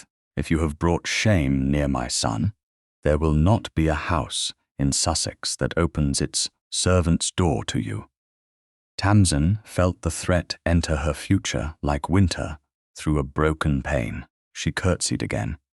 I understand, Your Grace. The dowager swept out. Lady Viola followed, slower, her eyes lingering on the tinderbox as if already turning its little white moth into a joke for drawing rooms. Lord Claude paused in the doorway. A dangerous habit, Miss Blythe, keeping flames near dry paper. Tamsin met his gaze. More dangerous to leave men in the dark, my lord. His expression did not change, but the room felt him receive the blow. Then he was gone. Only after the door closed did Tamsin realize her hands were shaking. Not visibly, she hoped. Not enough to satisfy anyone. Maximilian saw. Miss Blythe. Your Grace, you should not have spent that strength. Do not scold a man for using what he has little of. It makes him vain about the remainder. It was a frail attempt at humor, but it held enough life to steady her. They will say I set the smoke because I feared what the evidence would show. Then we shall show why they needed to say it. They will say worse. His eyes held hers. Fever had left them clearer and more dangerous. Then let them say it where I can hear. She wanted, for one impossible second, to believe hearing would be enough. It would not. Reputation could be murdered in rooms where dukes were absent. Character could be buried beneath whispers no solicitor ever recorded. But she had demanded witnesses. He had given them. Between her fear and his injury, a narrow path remained. Tamsin looked at the brass tray. Her father's tinderbox lay stained but intact, no longer only a keepsake, no longer only comfort. It had become accusation. It would have to become proof. Mr. Elbridge lifted the tray with care and set it on the cleared table. No one touches it, he said. Not even His Grace, especially not His Grace. Maximilian closed his eyes, pain drawing the strength from his face now that the room no longer required command. Miss Blythe. Yes, when they make the accusation, do not stand behind me. Her throat tightened. Where should I stand? His answer came quietly, almost breathlessly, but with the same stern trust that had first given her a name in that room. Where they can see you. Outside the old map room, Evershade Hall began gathering itself for scandal. Footsteps moved faster. Doors opened and closed with careful softness. Somewhere below stairs, news was already traveling from mouth to mouth, losing truth and gaining shape. Tamsin stood beside the table, her burned fingers aching beneath their linen, her stolen tinderbox between her and ruin, and understood that by nightfall she would no longer be merely the maid who had stayed. She would be the maid accused of turning that night into a weapon, and the only way to survive it was to let the whole house watch her refuse to disappear. By dusk on the 12th day after the fall, Evershade Hall had chosen a room in which to try Tamsin Blythe without admitting that it was a trial. Lady Augusta called it a household clarification. Lord Claude called it a regrettable necessity.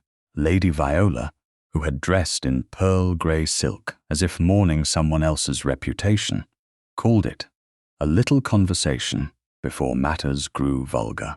But the old map room knew better. The chairs had been arranged too deliberately. The green-shaded storm lantern sat on the cleared table, locked no longer, but guarded by Pierce, its suited side turned toward the witnesses.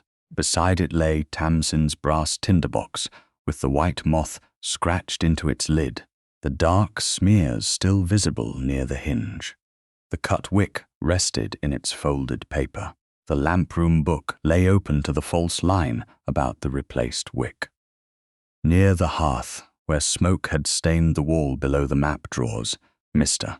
Larkin stood with his small case of bottles and packets. Mrs. Hobb stood by the door, pale but upright, holding the list of those who had searched Tamsin's trunk and found nothing except 2 patched stockings, a prayer book, a spare apron, and 1 folded letter from her father. Senior servants lined the wall. Mr. Elbridge had placed a chair for the Duke and another near it in case pride failed before Bones did.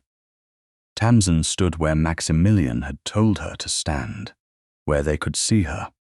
Not behind him, not behind Mrs. Hobb, not near the door like a girl already half detested. She stood on the far side of the table, hands folded, burned fingers bound in clean linen, while every gaze in the room measured the distance between a maid's apron and a duke's protection. Maximilian entered last. Pierce walked at one side and Mr. Elbridge at the other, though neither touched him until the single step over the threshold caught his breath. He used a cane for the first time, dark wood, silver handle, humiliation hidden beneath necessity. The room shifted as he came in. Even Lady Augusta rose. He was pale. He was thinner than he had been when Tamsin first saw portraits of him in the gallery, but the title had returned to his eyes. He sat slowly, pain tightening his mouth, then looked at the table, not at his mother, not at Claude, not even first at Tamsin, at the evidence. "Begin," he said. Lady Augusta's chin lifted. "Very well.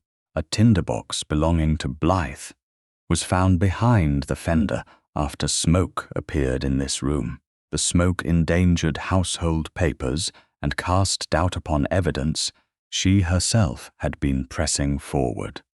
She has been alone in this room at improper hours. Her manner has encouraged confusion below stairs and concern above." "That is accusation dressed as housekeeping," Maximilian said. "State the charge plainly." Lady Augusta's eyes flashed. Lord Claude answered for her. "Miss Blythe is suspected of staging the smoke to strengthen her importance in your eyes, cousin, and possibly to damage material that might contradict her." Tamsin felt the words enter the servants behind her like cold water into cloth. Importance, improper hours, your eyes. There it was. Not merely smoke, not merely a tinderbox. The story they meant to make of her had a woman's ruin inside it. Lady Viola opened her fan. "No one wishes to be unkind, but lonely young women in service can mistake a gentleman's gratitude for something larger, especially when that gentleman is injured and dependent." Maximilian's hand closed once over the cane. "Miss Blythe," he said, "answer only what is true, not what softens them." Tamsin looked at the tinderbox. "I did not set the smoke. I did not place my tinderbox behind the fender. I did not attempt to damage maps, papers, or evidence. My tinderbox was in my apron pocket when I entered the lower passage that morning. It was gone when His Grace asked me to show it." Claude sighed. "Convenient. So is finding a stolen thing exactly where accusation needs it," she replied. A ripple passed along the wall of servants. Mrs. Hobbs' fingers tightened on her paper. Lady Augusta turned coldly toward Tamsin. "You will remember yourself." "I am trying to, Your Grace. Others seem eager to invent me." "Silence, Mr." Larkin coughed into his hand, perhaps to hide a reaction, perhaps because the smoke stain still troubled the air. Maximilian's gaze remained steady on Tamsin. It did not rescue her. It held the room open while she stood in it. That was harder and kinder than rescue. "Mr. Larkin," the Duke said. "The smoke." Mr. Larkin stepped forward. "I scraped a little residue from the map room stain and compared it by smell, feel, and burn to the resin found on the terrace wick. It is the same sort, pine resin mixed with lamp black, too much for ordinary hearth smoke, too similar to the treated wick to be dismissed." Lord Claude smiled faintly. "Similar is not proof." "No," Mr. Larkin said, "but it is direction." "Toward whom?" Claude asked. "Toward whoever had reason to copy the terrace smoke indoors." Tamsin lifted her bandaged hand. "May I show the tinderbox, Your Grace?" Lady Viola laughed softly.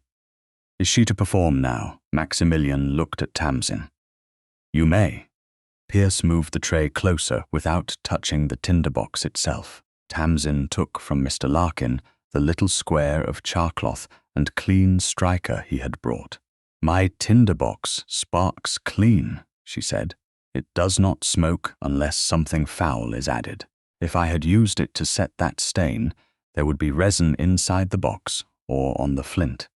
Mr. Larkin opened the tinderbox with care. "There is none inside.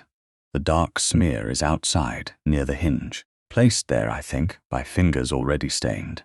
Lady Viola's fan stopped. Only for a second, Tamsin saw it. So did Maximilian. Lord Claude said, "You think? I do. I am an apothecary, not a magistrate." "Then perhaps you should not speak like one."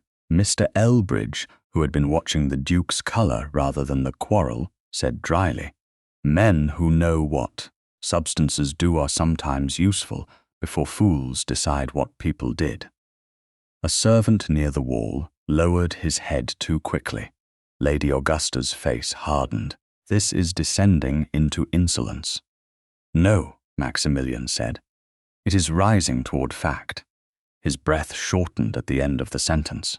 Tamsin saw his ribs protest beneath the waistcoat. She looked away because concern would be used against them both. "Mrs. Hobb," he said after a moment. The trunk. Mrs. Hobb unfolded her list. Her voice trembled once, then steadied. "Miss Blythe's trunk was opened in my presence, with Mr. Elbridge standing by the door and Pierce in the passage. No resin, no stained cloth, no missing paper, no map fragments, no second striker, only ordinary clothing, one prayer book, one letter, and a broken comb." Lady Augusta said, "A clever servant would not keep proof in her own trunk after being warned." Tamsin's face warmed, but she did not look down. "A guilty servant would not ask that the trunk be searched before witnesses." "Unless cleverness were her habit," Viola murmured. Maximilian's eyes moved to her. "You dislike Miss Blythe's cleverness." "I dislike presumption." "No, you dislike distinction in a person you expected to dismiss." Lady Viola closed her fan. "You are very ready to believe her."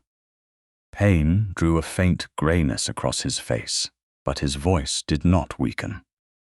"I believed her when I woke because my body remembered who stayed. I believe her now because the evidence has not contradicted her." Claude stepped forward. "And if the evidence does contradict her, or will gratitude make contradiction impossible?" The words struck the room with careful force. Maximilian's gaze sharpened. Tamsin understood the trap. If he defended her too warmly, they would call him compromised. If he withdrew, they would call her guilty. So she spoke before he could spend strength entering a snare built for both of them. "His Grace need not be grateful to me for the tinderbox to be examined. He need not favour me for the smoke to be tested. He need not think kindly of me for the lamp-room book to show a false hand. If I am wrong, prove me wrong with something that does not have to be planted first." This time the servants did move, only a breath, a shift of shoulders, the smallest realignment in a house trained to remain still. Lady Augusta saw it and went rigid with displeasure. "You forget that you stand in a ducal house." "No, Your Grace," Tamsin said. "That is why I am asking the house to act as if truth matters here." Maximilian lowered his head for a moment. Tamsin thought pain had taken him. Then she saw the corner of his mouth move almost imperceptibly. Not with amusement, but with something like fierce approval he did not dare give aloud.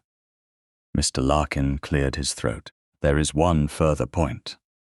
The smoke in the hearth was set low, behind the fender, not with intent to burn the room. It was arranged to stain and be found. "By whom?" Lady Augusta demanded. "I cannot say." "Then you say nothing." "Not nothing, Your Grace. I say the incident looks staged." The word hung in the room, staged. Lady Viola stood too quickly. "This is intolerable." Her skirts brushed the chair. "We are being asked to believe a maid's little drama over the natural concern of His Grace's family." Natural concern did not summon Elbridge for nearly 2 hours, Maximilian said. Lord Claude's face changed. It was gone almost at once, but Tamsin saw it. Mr. Elbridge saw it. Pierce saw it. The Duke leaned back, breath shallow, and the cost of the hearing finally began to show. His hand trembled once on the cane. He looked down at it with irritation, as if his body had betrayed confidential information. Tamsin did not move until the others began arguing. Then, while Lady Augusta protested Mr. Larkin's language and Lord Claude spoke of slander, she stepped to the small side table and poured water. It gave her an excuse to come nearer without seeming to seek him. "Your Grace," she said quietly, "you're breathing.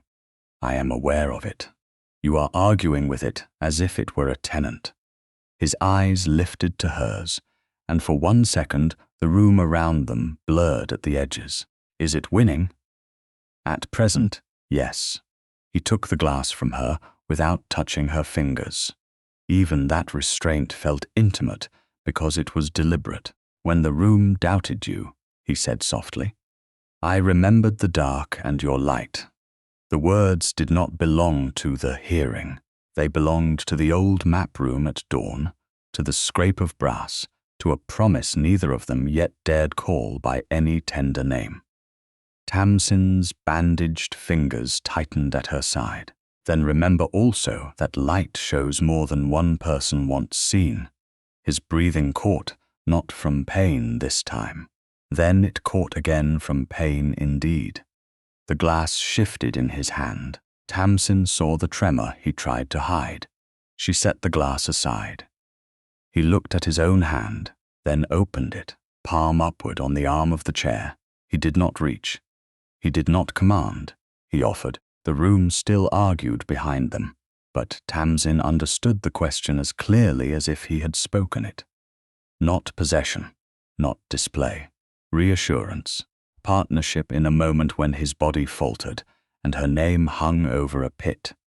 She placed her hand in his, careful of the burned fingers, and he closed his hand only enough to steady, not to claim. His skin was warm now, no longer the cold weight from the night of the fall.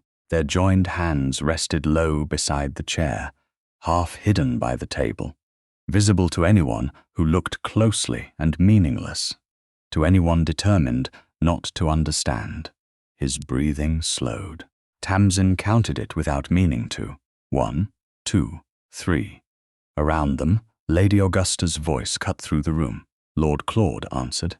Lady Viola called the proceeding grotesque. Mr. Larkin insisted on the residue. Mrs. Hobb said, with sudden firmness, that the lamp oil account book had not yet been inspected because it had vanished from the shelf, and might be among the older inventories in the linen press. That sentence changed the air. Maximilian's fingers tightened once around Tamsin's. Not enough to hurt, enough to say he had heard, enough to say the path had not ended. "The lamp oil account book," Claude repeated. "Surely we are not to pursue every household ledger." Mrs. Hobb looked at him, white-faced but steady. "Only the ones people keep moving, my lord." Tamsin felt Maximilian's breath settle at last. She should withdraw her hand. Propriety demanded it. Prudence demanded it. But he had not yet released her, and she realized with a startling quietness that she was steadying him while he was steadying her. The hearing had not cleared her. Not fully. The tinderbox remained stained. The watchman's log was still missing. Lady Viola's malice had not run out of silk. Lord Claude's calm had not broken, yet the room had seen enough to know the accusation was not clean. At last Maximilian let her go. He did it before anyone could make their joined hands into a weapon. "Miss Blythe remains under my protection as a witness," he said, voice low but carrying. "Not as a favorite, not as a servant indulged beyond her place, as a witness whose evidence has been attacked because someone fears it." Lady Augusta stared at him. "You shame your house." He looked at the lantern, the tinderbox, the cut wick, the stained hearth, and then at Tamsin. "No, I am discovering who already did." Outside, evening pressed against the windows.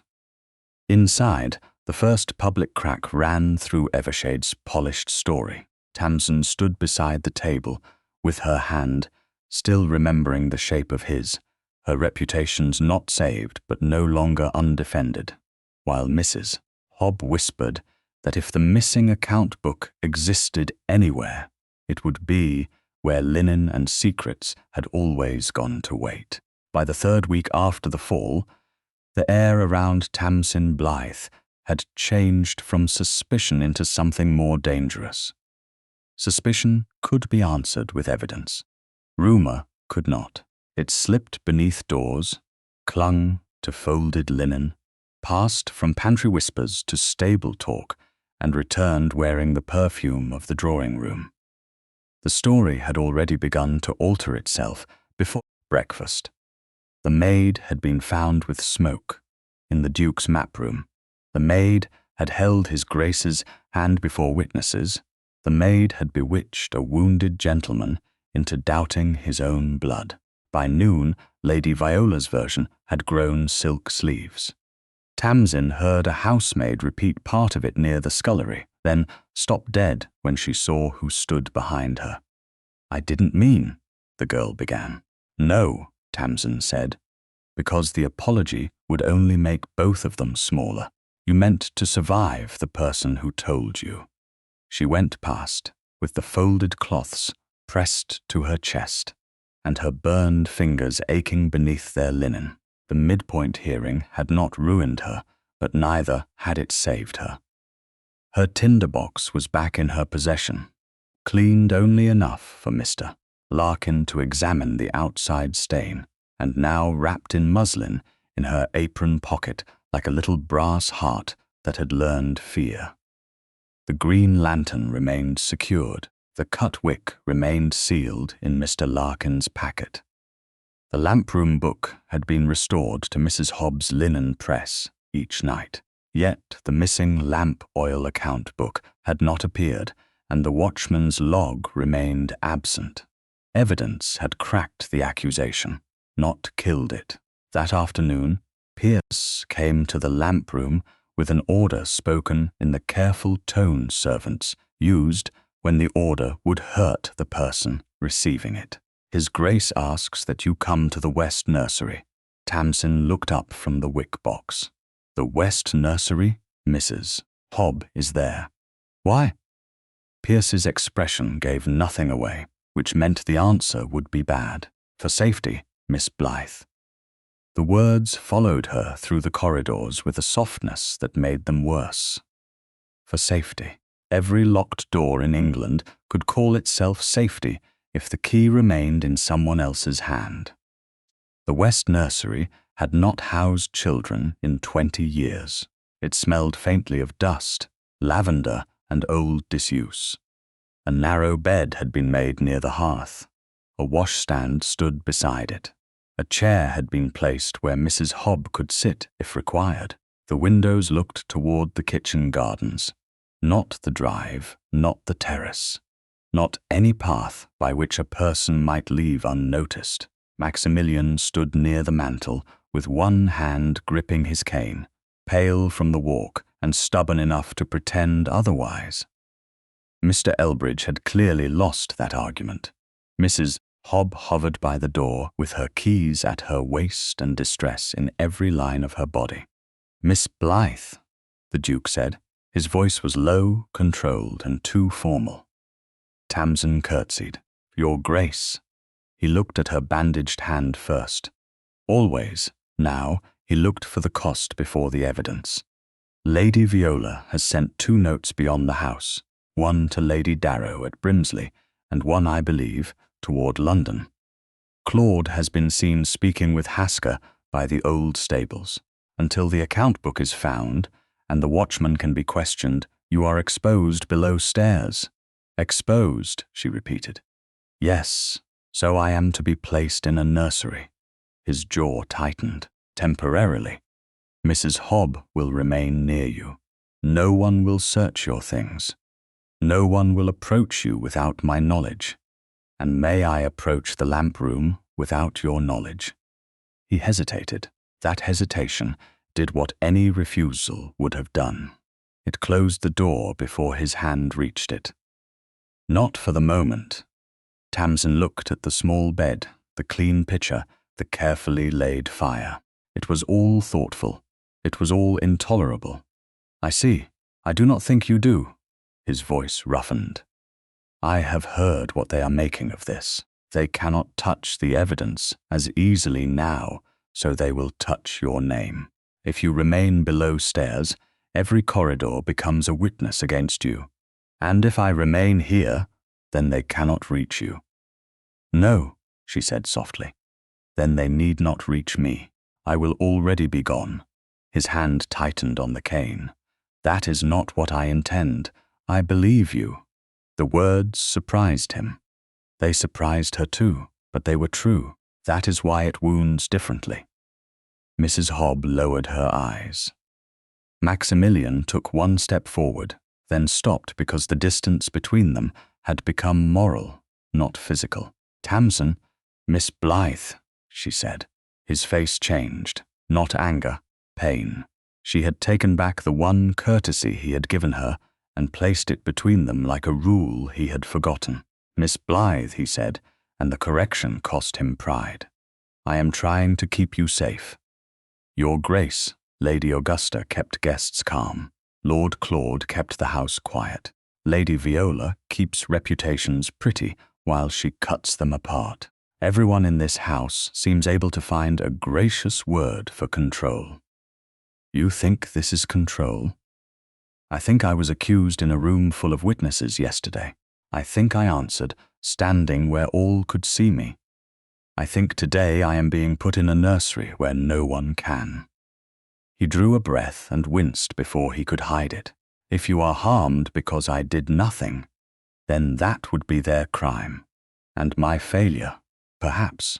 But if I disappear, because you decided fear had better judgment than I did, that failure would be yours alone.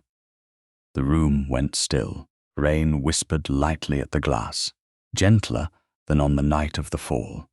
But Tamsin heard again the old map room, the scrape of her tinderbox, the plea not to let the dark take over. Darkness did not always arrive as neglect. Sometimes it came as careful arrangements made by people who loved their own certainty. Maximilian looked as if she had struck him where no bandage could reach. I did not mean to make you feel hidden. No one ever does. They mean to make things easier. You are not a thing, then do not put me where things are stored. Mrs. Hobb pressed a hand to her keys. Miss Blythe, she whispered, not warning now, but fear. Tamsin turned to her. Mrs. Hobb, I am grateful, truly, but I cannot stay in this room. Maximilian's voice was barely above breath. Where will you go? Mr. Larkin's cottage, with Mrs. Hobb as witness if she will walk me to the yard and see me into the pony cart. It is proper enough for a woman under accusation to stay with a respectable household known to the surgeon, safer for my name than a hidden nursery in a ducal house. You would leave Evershade. I would leave before Evershade teaches everyone I had to be put away. He closed his eyes for one moment. When he opened them, anger had drained, leaving something worse, fear. Not for himself, for her. They will say, flight proves guilt. They are already saying staying proves ambition. He had no answer. Tamsin reached into her apron pocket and drew out the small purse Mrs. Hobb had given her that morning. It held the extra wages His Grace had ordered, recorded after the accusation began. She placed it on the nursery mantel. The coins sounded heavier than their value. I cannot take this now. Maximilian looked at the purse as if it were another wound. It was earned, perhaps, but if I carry it out today, Lady Viola will say I was paid to vanish or paid for staying. I will not give her a coin to hang a lie upon. Then leave it with Mrs. Hobb. I leave it here, where you can see what your protection costs when it forgets to ask. The sentence trembled only at the end. She hated that. He heard it.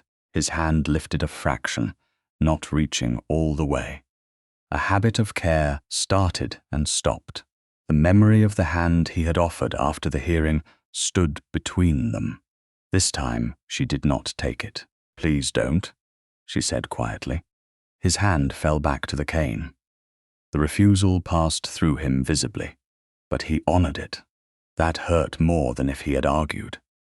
"Pierce will drive you," he said. "No, Pierce belongs to you. Mrs. Hobb may send Thomas from the yard. A maid leaving under witness should not be driven away by the Duke's valet." A faint, bitter breath left him. "You have thought more clearly in 5 minutes than I have in 2 days. I have had more practice surviving consequence." Mrs. Hobb wiped at one eye with the heel of her hand, then pretended she had not. "I will see the pony cart brought." When she left, Tamsin and Maximilian remained with the open door, the unused cradle, and the old toys covered beneath holland cloth. Nothing improper could happen in such a room. Too much had already happened. "Will you return?" he asked. The question was not command. It was worse because it was honest. "If I can return as a witness, not as a servant, not as something hidden for your convenience, even kindly." His mouth tightened. "I have done what they do." "No," she said after a moment. "You have done what frightened people do. But, Your Grace, frightened people can still harm." He bowed his head. It was the smallest movement. But in a duke it was confession. "Then I have harmed you." Tamsin's throat ached. She had wanted anger because anger carried one through doors. His admission made the doorway blur. "You have given me the chance to leave before the harm settles. That is a generous account. It is the only one I can afford." Footsteps sounded in the corridor. Mrs. Hobb returned with a cloak folded over one arm. Tamsin took it, fastening it at her throat with fingers that did not quite behave. Maximilian watched, but did not offer assistance. He had learned that much in the span of one wound. At the threshold, she turned back. He stood by the mantel, too pale, too proud and too late. "Miss Blythe," he said. "Yes, Your Grace." His voice lowered. "I will not let them make your leaving into confession. You may not be able to stop them. Then I will learn how." She did not smile. It would have broken them both. "Start by asking what I authorize before you defend me." She left him with that. Outside, the corridor felt colder than the nursery. By the time the pony cart rolled from the servants' yard toward Hartwell village, a grey afternoon had settled over the park. Tamsin sat beside Thomas, the undergroom, with Mrs. Hobb's cloak around her shoulders and her tinderbox in her pocket, the white moth hidden against her palm. Behind her, Evershade Hall rose with all its windows bright, as if light alone could prove innocence. Somewhere inside, Lady Viola would be smiling over the news that the maid had fled. Somewhere inside, the Duke of Rydale would be learning the shape of an empty room he had created in the name of safety. Tamsin did not look back again. If she had, she might have mistaken grief for weakness. And she had not left to be weak. She had left, so that when she returned, no one could say she had been kept. Sunday came to Hartwell village with a weak bell, a wet churchyard, and the kind of pale winter light that made every cottage window look like it was holding its breath. Tamsin Blythe had spent 2 nights beneath Mr. Larkin's roof in a small room over the apothecary shop, where the air smelled of dried lavender, vinegar, and paper labels. Mrs. Larkin had given her broth without questions and sheets without pity. Mr. Larkin had given her worse kindness. He gave her facts. By the time Tamsin walked with Mrs. Hobb to the little chapel after morning service, she knew that a purchase of pine resin and lamp oil had been entered 3 weeks earlier under a Staveley account, not under the ordinary Evershade household line. She knew the old lamp oil account book had not been lost. Mrs. Hobb had found it wrapped inside a bundle of discarded nursery curtains, hidden where no footman would think to look and no lady would soil her gloves. She knew also that the estate watchman's family had been threatened. Mr. Larkin had said it quietly over breakfast, while trimming the wick of his shop lamp. Old Betts's cottage stands on Rydale land. Lord Claude reminded him of repairs owed and winter rent. Men with daughters become poor liars when roofs are mentioned. That was why Tamsin had not been surprised when Maximilian Veyne's carriage appeared at the village edge after service. She was surprised that he had come himself.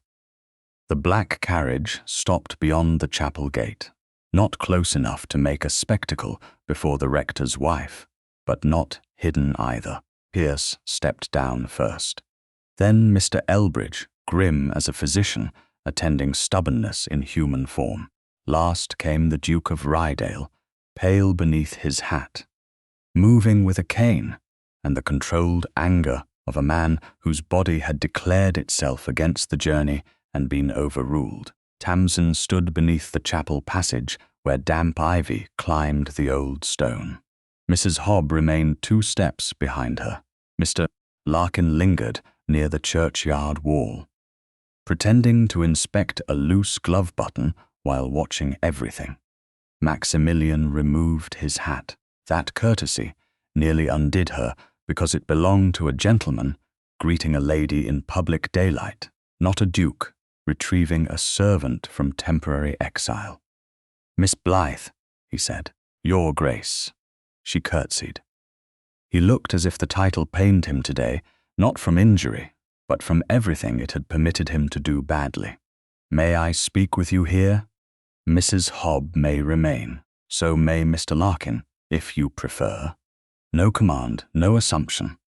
The difference was small enough for society to miss and large enough for Tamsin to feel in her bones. "Mrs. Hobb may stay," she said. "Mr. Larkin has already done enough kindness for one morning." The apothecary gave a dry little bow and withdrew toward his wife. Maximilian's fingers tightened briefly on the silver head of his cane. "I came to apologize." Tamsin had prepared for many things on the road, from Evershade to Hartwell. She had prepared for summons, persuasion, strategy, perhaps even anger hidden beneath concern. She had not prepared for a duke, standing in a damp chapel passage before a housekeeper and saying the one word powerful people spent fortunes avoiding. He drew a careful breath. "I told myself I was protecting you. That is the most convenient lie authority tells when it has lost patience with asking. I was afraid. I made fear sound like judgment. Then I placed you in a room chosen by my fear and expected you to call it safety." Rainwater fell from the chapel roof in slow drops.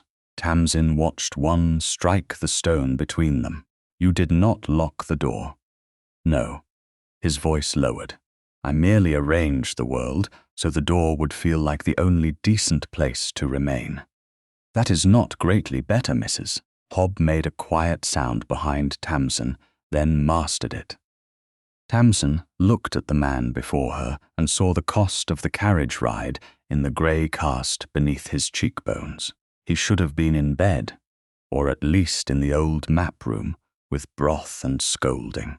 Instead, he had come to a village chapel passage to name his fault where she could refuse to soften it. That mattered. It did not erase the wound. "My father was an apothecary," she said. "You know that much?" "Yes." He kept account books so precise that men praised him for honesty while delaying payment for months. Gentlemen sent servants for drafts at midnight and called him indispensable. Then, when fever took half the village and debts came due all at once, indispensable became inconvenient. He died, owed money, by men who spoke well of him at his burial. Maximilian's eyes darkened. Tamsin kept going, because if she stopped, courage would mistake itself for grief and retreat. "I entered service because usefulness was the only inheritance left to me. I know what it is to be needed and not valued. I know what it is to be praised in private and dismissed in public. When you put me in that nursery, you may have meant to shelter me. But every woman who has ever been placed out of sight for someone else's ease knows the feel of the wall. His mouth tightened. I am sorry. I believe you, but belief does not make it undone. No. He bowed his head once. Not deeply. Enough. Tell me what truth needs now. Not what I need. Not what my house wants. What do you authorize? The word authorize in his voice shifted something that had been locked tight in Tamsin's chest since the nursery. She looked toward Mr. Larkin's shop, where bottles lined the window like small brown witnesses. She looked past it to the road that led to Evershade, where a house full of candles had learned to fear one maid's light. I will return, she said, not as a servant ordered back, not as a girl tucked into corners until gentlemen finish deciding what happened. I return as witness. Mrs. Hobb will say I left with her knowledge. Mr. Larkin will say I stayed under his roof. You will not speak over me when the account book is opened. I will not. You will not move evidence without telling me. No. You will not defend me by making me silent. His answer came softly. Never again if I can help it, and if I fail, you will tell me. That almost made her smile, though her eyes stung. Your Grace, I have already begun. The faintest warmth touched his face, then vanished as pain pulled at his ribs. He shifted his weight. The cane slipped half an inch on the damp stone. Tamsin moved before thought could dress itself in propriety, catching his sleeve near the forearm rather than his hand. He steadied. She let go at once. He looked down at the place where her fingers had been, then back to her face. Neither of them spoke. The moment trembled, fragile as the first spark in a tinderbox. He did not reach for her. He waited. That waiting was the answer to a question she had not known she was asking. Tamsin stepped forward, not because he was Duke, not because he had saved her character. He had not yet. Not because she owed him comfort. She owed him nothing.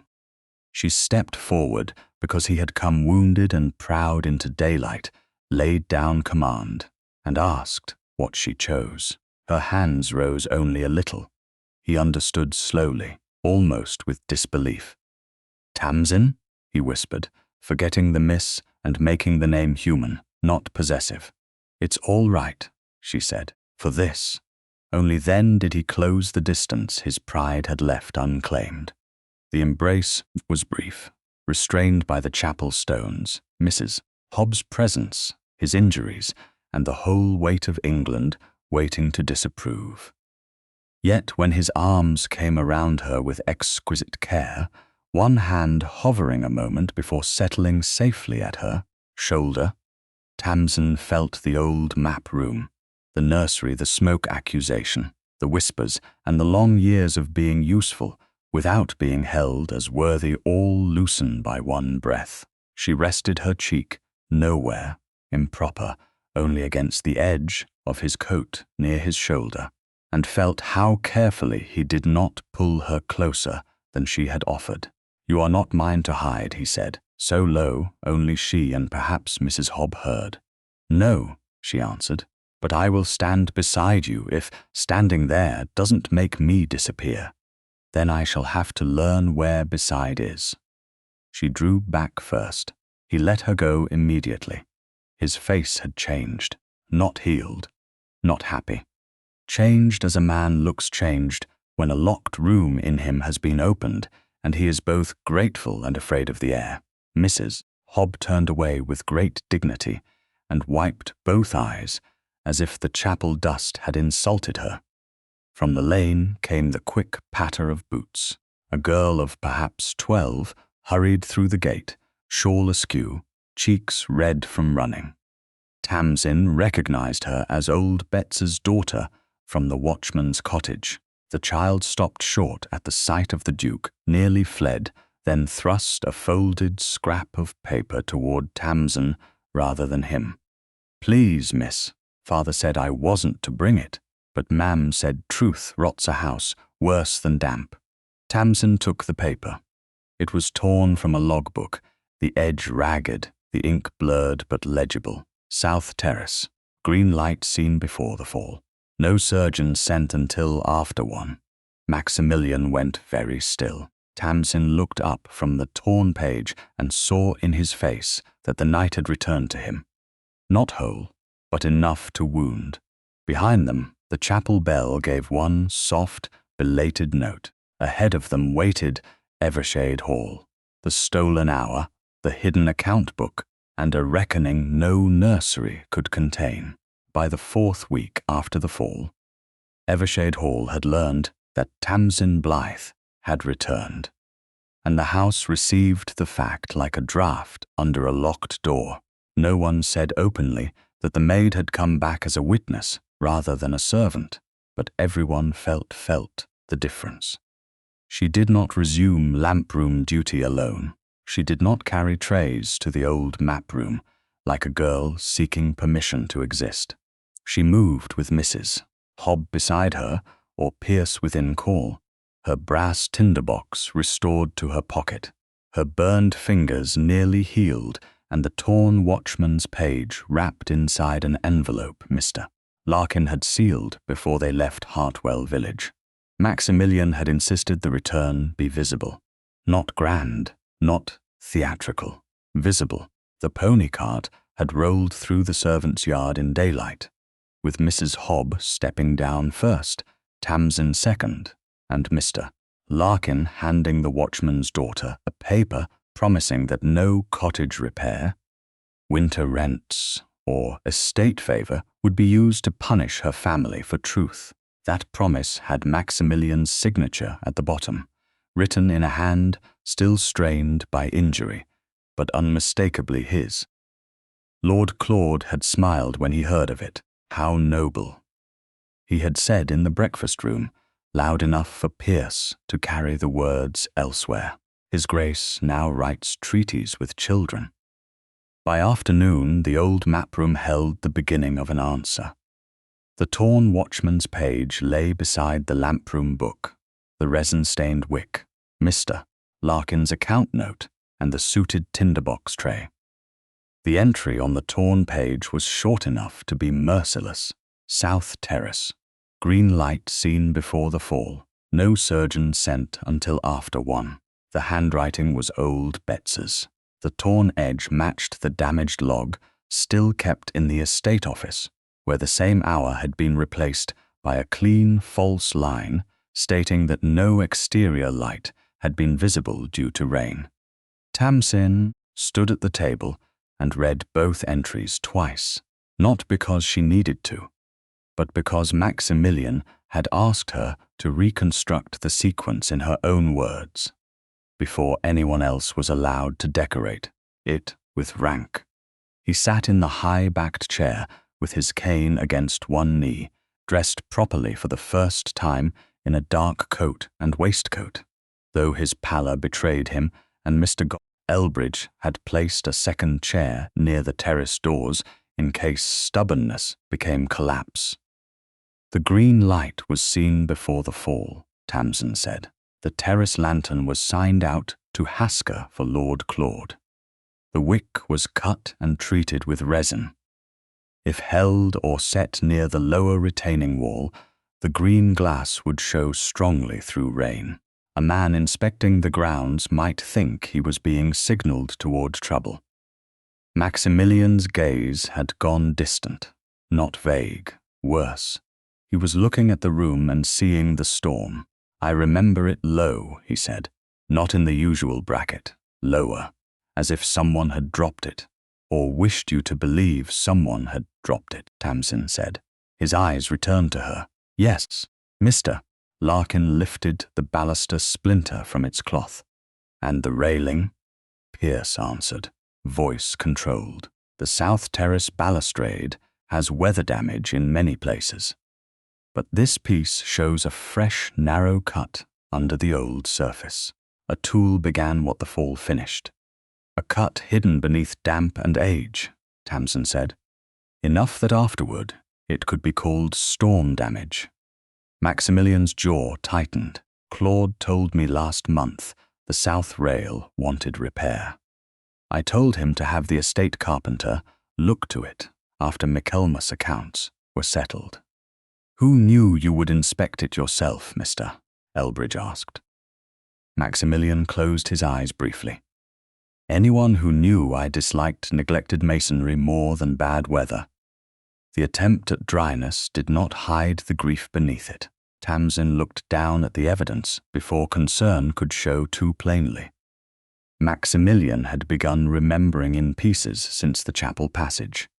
A flash of green glass, rain at his collar, a voice somewhere behind him, a hand on his arm earlier that evening, Claude's perhaps, saying the retaining wall had shifted, none of it yet enough for a solicitor alone, but enough to make accident a word no honest person could use without shame. Pierce returned from the adjoining corridor carrying a narrow strip of green silk in a folded cloth.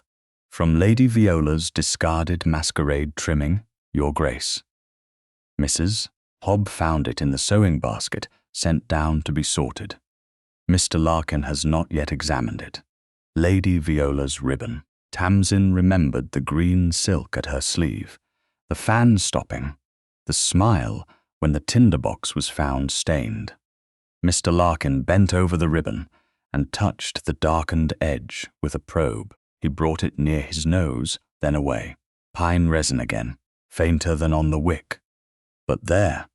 She handled the lantern, Tamsin said softly. Or something stained by it, mister. Elbridge looked toward the door. That brings the lady closer than gossip. Maximilian did not speak at once. When he did, his voice had changed. She was in the gallery when I went out. You remember? Tamsin asked. A mask, grey silk, green ribbon. She laughed when Claude said I had become old before my time because I would rather inspect wet stone than flirt with fools. For one brief second there was life in his irritation, and Tamsin almost smiled. Then his eyes moved to the broken baluster, and the moment darkened. He wanted me outside, and the false green light kept you there long enough to reach the weakened rail, she said. No, Maximilian replied quietly. It brought me exactly to it. The room held still around that sentence. Mr. Larkin sealed the ribbon into another paper. Pierce locked the study cabinet again, now with one more piece of truth inside it. Mr. Elbridge ordered the Duke to stop for broth, rest, and common sense. Maximilian answered none of them. His gaze had moved toward the French doors leading to the terrace walk beyond the map room. The repaired doors were closed, but through the glass the south terrace could be seen in pale afternoon light, its damaged section roped off, its stone dark from weeks of rain. Tamsin knew he should not go there. She knew Mr. Elbridge would say the same. She also knew evidence sometimes needed more than a table. It needed a body to stand where a lie had placed it. Not alone, she said before he spoke. His eyes turned to her. I had not asked. You were about to command, was I? Your Grace, you have a particular look before you decide. Pain is less important than pride. Mr. Elbridge gave a low, approving grunt. Maximilian's mouth softened at the edge. Then I ask, will you walk with me as far as the terrace doors, Miss Blythe? No farther if Mr. Elbridge threatens murder. I will walk as witness, and as yourself. She should have had an answer ready. She did not. Pierce opened the terrace doors, and cold air entered the map room with the smell of wet stone and boxwood. Maximilian rose slowly. Pain took its tax. He paid it in silence. Tamsin did not touch him. She walked at his left, where he could see her if memory tried to pull him back into rain. Mr. Elbridge followed close enough to disapprove professionally. They stopped beneath the covered portion of the terrace. Beyond the rope, the broken rail showed a gap in the stone line, like a missing tooth. A temporary lantern had been fixed in the proper bracket nearby. Its glass was clear, not green. Maximilian stared at the ground below the damaged edge. His hand tightened on the cane until the knuckles paled. "I saw the green light there," he said, "below the normal bracket. I thought someone had fallen near the retaining wall. I stepped over the lower chain." Tamsin looked along the angle. If the lantern were held low, the rain would make it appear farther down the path. "And if smoke flared, you would turn toward it." "I did." His voice broke only on those two words, and even that break he mastered quickly. "I turned. The rail moved under my hand, not broke, moved first. The pre-cut baluster, the false light, the delayed surgeon, the house party dancing." Tamsin felt the story lock into place with a soft, terrible certainty. Maximilian looked at her then, and the afternoon seemed to narrow to the space beneath the terrace roof. "You understand it," he said. "Yes, say it. Lord Claude used the green-shaded lantern to draw you toward the weakened balustrade. The resin smoke confused your sight in the storm. The rail gave way. Afterward, the lantern was hidden in the old map room. The wick was changed. The watchman's hour was altered, and the surgeon's delay was made to sound like weather." His face lost more color with each sentence, but he did not look away. "And Viola, she helped handle the lantern after the fall, or helped prepare the smoke. The ribbon proves contact, not the whole crime. You are careful even with those who would ruin you. If I become careless, they will call that proof too." He looked at her for a long moment. The wind moved a loose strand of hair near her cheek. She should have tucked it back. She did not want to move. His hand lifted from the cane and touched the back of her gloved hand, where it rested near the terrace rail, so lightly that she could have pretended not to feel it. He did not close his fingers. He did not hold. It was a question and a thanks and a warning to himself in one restrained contact. "When the truth has its place," he said, "I shall ask for mine." The words reached her before she could defend herself against them. She turned toward him. He was close enough now that she could see the fatigue beneath his lashes, the tight control around his mouth, the longing he did not permit to become claim. For one suspended breath, the space between them altered. A near kiss lived there, not taken, not asked, not yet born into action. Tamsin felt it, and knew he did too. Then she stepped back first. Not while truth is unfinished. His hand fell at once, respectfully, painfully. "No," he said, "not then." Behind them, Pierce cleared his throat from the doorway. Every inch a valet trying not to witness history. "Your Grace," a message from Lady Viola. Maximilian's expression chilled. "Read it." Pierce unfolded the note. His face darkened. "She asks whether Miss Blythe wishes to explain why a note in her hand has been found, arranging to meet your Grace by green lantern on the night of the fall." The cold from the terrace seemed to enter Tamsin's bones. Maximilian turned from the broken rail toward the house. Whatever had nearly passed between them vanished into readiness. "Then," he said, "we shall give Lady Viola the explanation she has earned." Lady Viola had chosen the morning drawing room for her discovery, because it was the prettiest room left open after the house party, and cruelty always preferred a flattering mirror. The pale blue walls made every face look innocent. The ormolu clock chimed as Pierce carried Maximilian back from the terrace doors. And by the time the Duke had been seated beneath the window with Mr. Elbridge muttering beside him, Lady Augusta Lord Claude, Mrs. Hobb, Mr. Larkin, and 3 senior servants had been summoned. Tamsin stood near the writing table, her hands folded, her burned fingers nearly healed beneath a narrow strip of linen. She felt neither surprised nor calm. She felt as a person feels when a trap shuts and proves only that someone feared her still. Lady Viola stood before the mantel with a folded note between 2 fingers. "It pains me to bring this forward," she said, in a voice arranged for sympathy. "I would have preferred to say nothing, but after this afternoon's performance upon the terrace, it became impossible to remain silent." Maximilian's cane rested against his knee. His face held the pallor of the walk outside, but his eyes were steady. "Then do not perform reluctance. Read." Lady Viola's mouth tightened. She unfolded the paper. "It says, 'Come when the green lantern is shown. His Grace must be alone, and I shall have what I am owed.' It is signed with a T. The paper was found among old invitation scraps near the lamp-room shelf. A murmur went through the servants. Lady Augusta closed her eyes as if enduring exactly the scandal she had predicted. Lord Claude looked at Tamsin with polished sorrow. "Miss Blythe, I urge you to be truthful.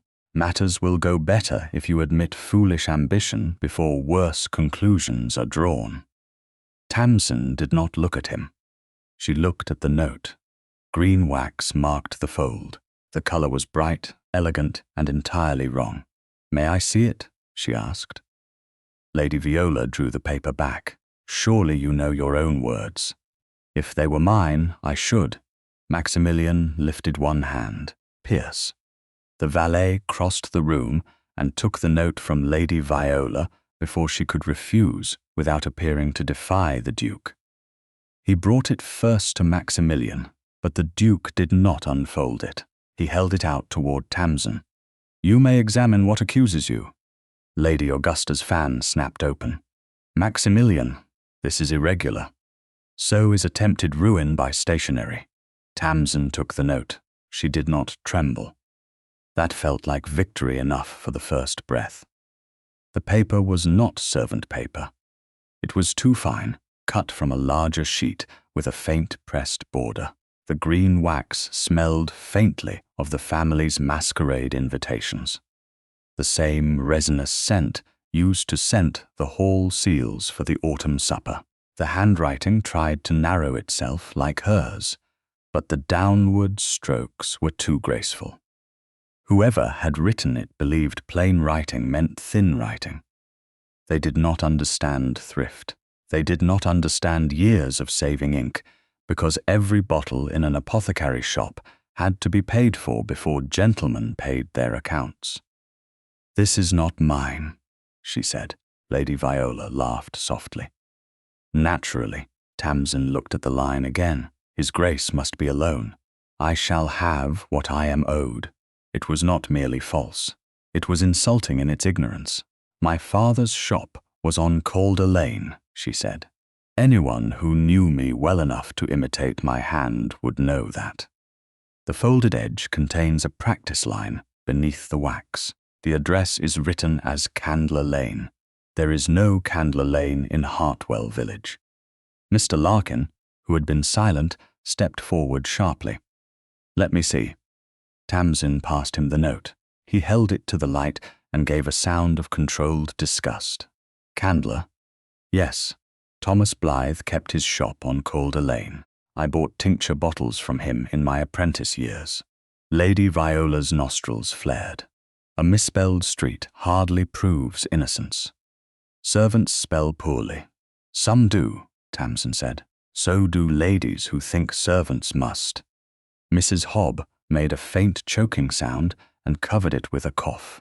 Maximilian's eyes moved to Tamsin, not to silence her, but to make certain she wished to continue. She did. That steadied her more than praise would have done. "The wax is wrong," she said. "I own no seal.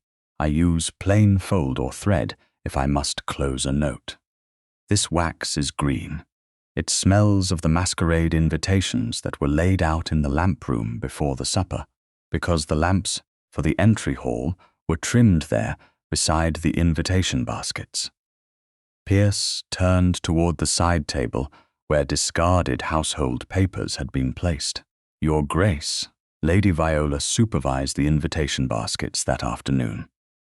Half the house touched those baskets, Viola snapped, and yet the note appears after your ribbon is found stained with resin, Maximilian said. Lord Claude's expression sharpened. Careful, cousin. You are near accusing a lady of forgery on a maid's instruction. No, Tamsin said. Every eye turned. Her heart beat hard, but she held Lady Viola's gaze. His Grace is not accusing her on my instruction. I am saying the note is false. I am saying the wax came from household invitations. I am saying the hand is not mine. I am saying the person who wrote it knew how to make me look ambitious, but not how I write, where my father worked, or what materials a maid possesses. If Lady Viola can explain why those errors favor her story, let her do so. Lady Viola's face went pale beneath its powder. For a moment her beauty hardened into something older and uglier than youth should carry. You insolent little creature. There, Maximilian said quietly. That sounds nearer truth than concern. Lady Augusta rose. Enough. A duke may indulge gratitude. He may even lose judgment under illness. But I will not have a Stavely lady insulted by a maid in my drawing room. Your drawing room? Maximilian asked. The softness of the question changed the room more than a shout. Lady Augusta turned to him. He leaned back, pain visible now in the fine tension at his mouth, but his voice remained clear. This is my house, a fact everyone remembered when they wished to inherit it, and forgot when they left me cold. No one spoke. Even Claude's composure thinned. Maximilian looked at him next. Tomorrow at dusk, the south terrace will be inspected before witnesses. The lantern will be lit from the proper bracket and from the lower point where I remember seeing it. Mr. Larkin will speak to the resin. Pierce will produce the baluster splinter. Old Betts will speak if he chooses, with written protection for his cottage. His daughter will not be threatened. The surgeon's dispatch time will be entered. The lamp oil account book will be opened. Lady Viola's ribbon and this note will be present. A public spectacle, Lady Augusta said. No, a public correction. The wrong was public enough. Claude stepped forward. You think county guests will gather because a maid dislikes a note? They will gather because I invite them, Maximilian said, and because a duke nearly died under his own roof while his family preserved supper. The sentence landed like a dropped candelabrum. Lady Augusta swayed, not from weakness, but from the shock of hearing the private ugliness made almost speakable. Tamsin saw the cost in Maximilian's face. He had said more than his body could afford. Mr. Elbridge moved closer, but the Duke lifted one hand to delay him. Then he looked at Tamsin. Miss Blythe, is that what you authorize? The question came in front of them all.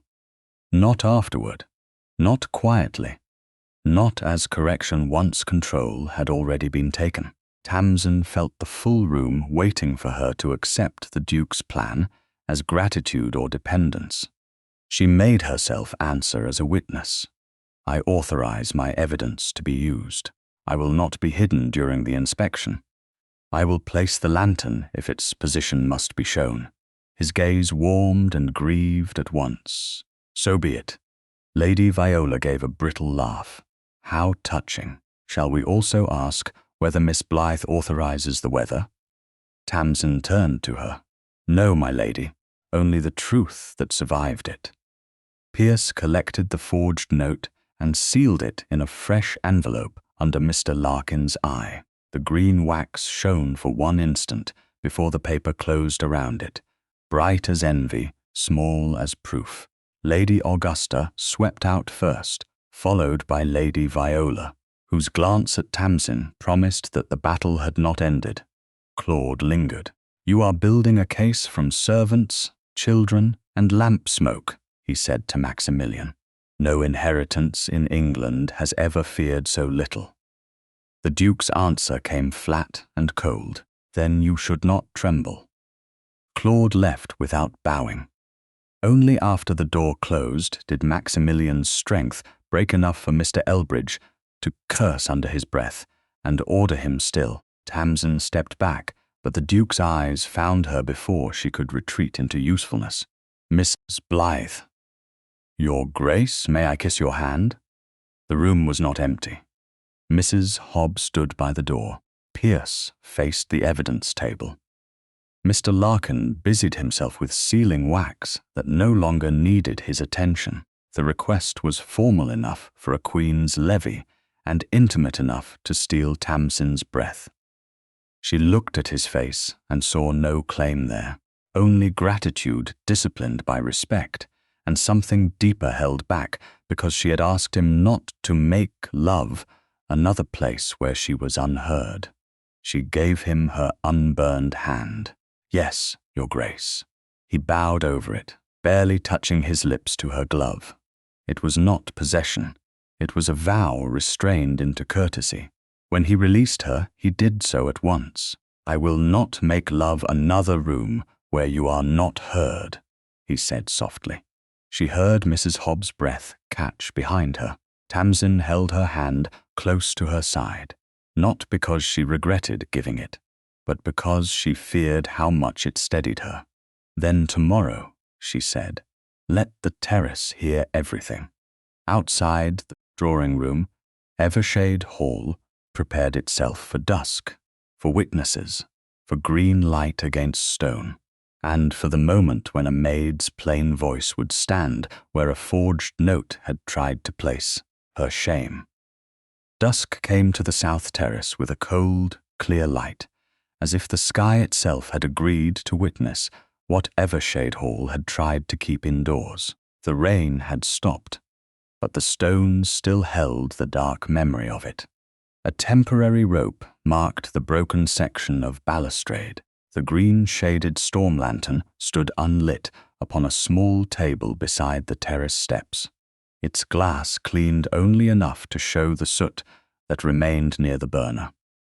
Beside it lay the cut wick in Mr. Larkin's paper, the resin-stained ribbon from Lady Viola's masquerade trimming, the torn watchman's page, the altered estate log, the surgeon's dispatch note, the lamp-room book, the broken baluster, splinter and the forged note sealed beneath its own green wax.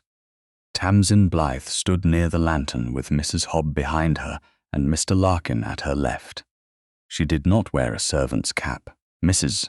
Hobb had insisted upon that, not as rebellion, but as fact. "You are not here to carry coals," the housekeeper had said. "You are here to carry truth." Maximilian Veyne, Duke of Rydale, sat in a chair Pierce had placed near the terrace doors. He had objected to the chair until Mr. Elbridge said, in front of everyone, that a dead stubborn duke would be of little use to justice.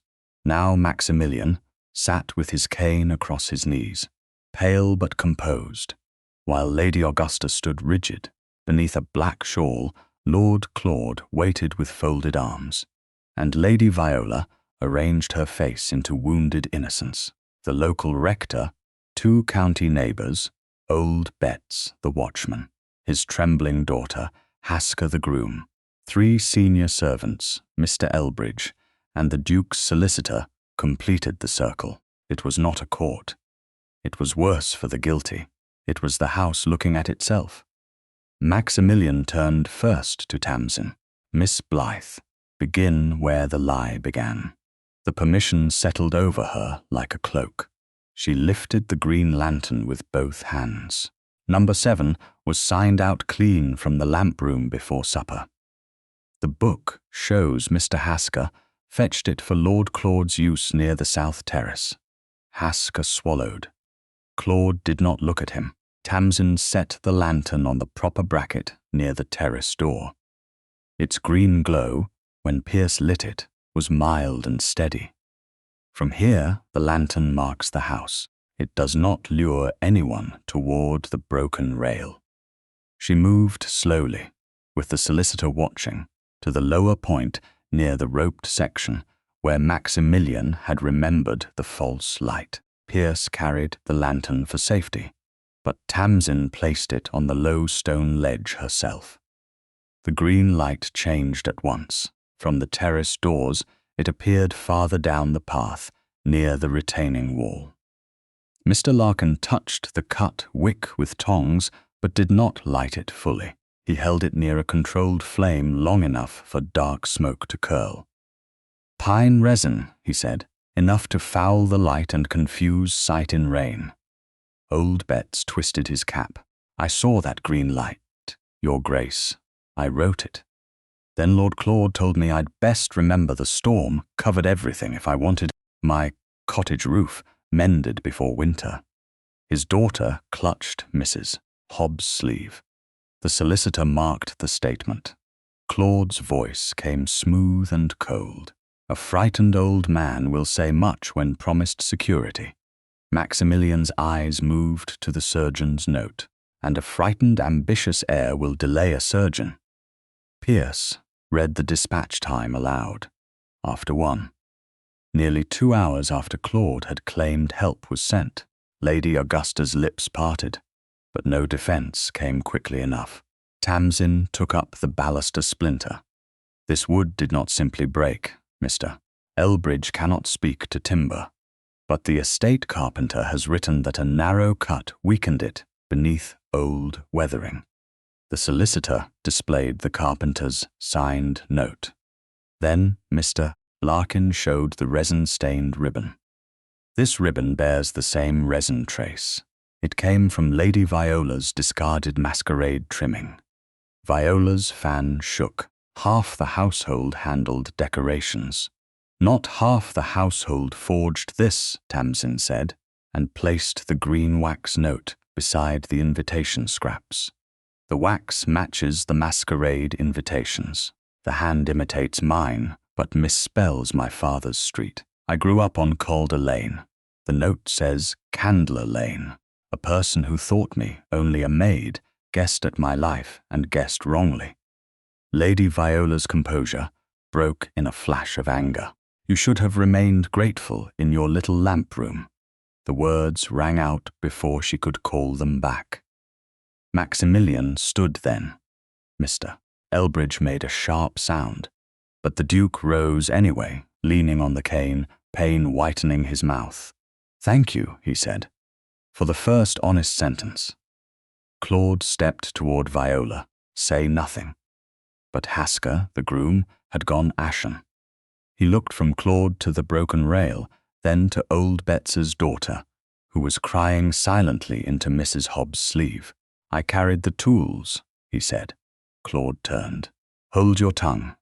Hasker flinched, then spoke faster. "I was told the rail needed loosening before the Duke inspected it. Lord Claude said His Grace wanted proof of the damage for repairs. I fetched the lantern. Lady Viola brought it back after. I didn't know he would fall. I didn't know." Lady Augusta made a sound as if the terrace had vanished beneath her. Claude's face hardened into something no breeding could soften, a groom's lie to save his skin. Maximilian looked at the solicitor. "Record it. Record all of it." Then he turned to his mother. "You knew I had been left cold. You knew the surgeon had not come. You chose the guests." Lady Augusta's diamonds trembled at her throat. "I chose the house. I chose your name. No, Miss Blythe chose my life. That is why House Veyne still has a name to defend." He turned toward the circle, his voice low but carrying to the servants at the back. "Let it be known that Tamsin Blythe remained. When my blood left me, my family failed me, and my heir presumptive plotted to profit by darkness. She will be addressed by her name. Her character will be protected in writing." Any person who repeats the slander against her repeats it against me.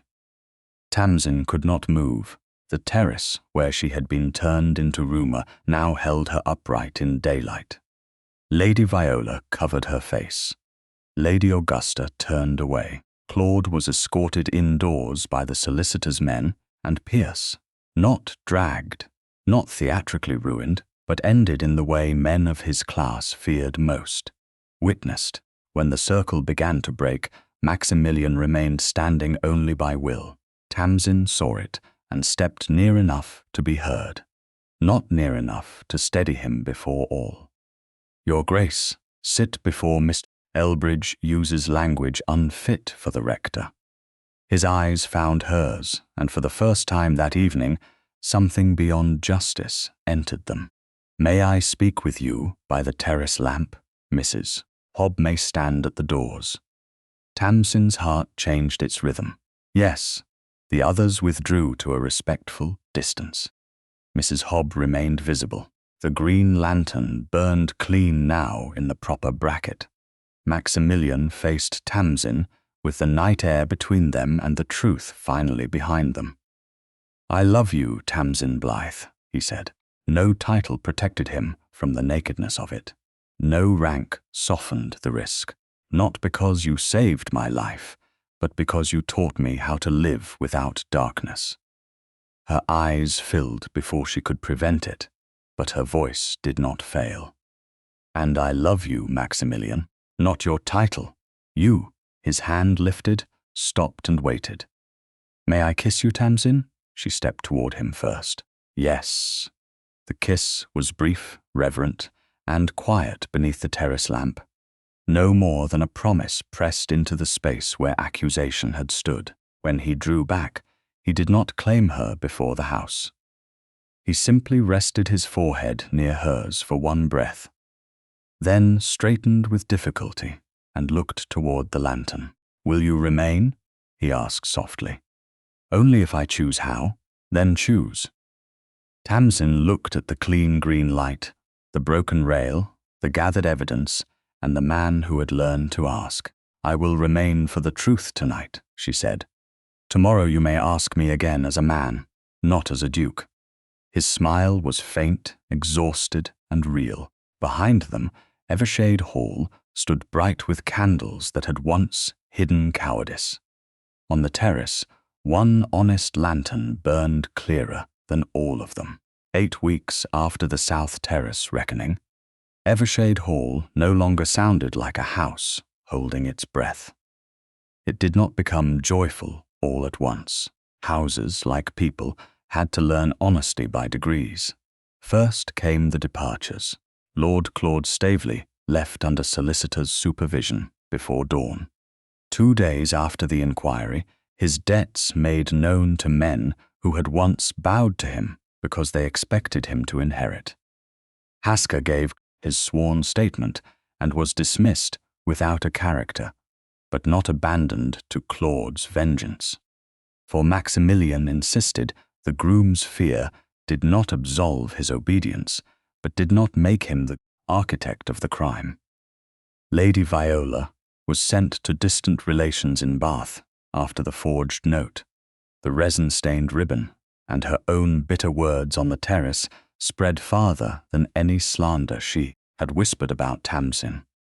Lady Augusta remained longest because pride travels slowly. She left for the Dower House in the first week of December, wearing black silk and carrying herself as if exile were a favor she granted her son.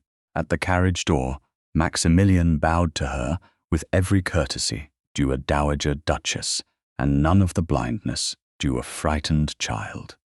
The house will write to you, he said. I will not be managed by you again.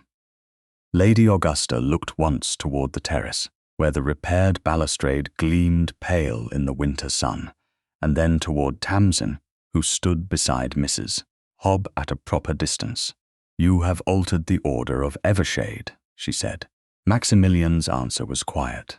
No, I discovered what disorder had been called dignity.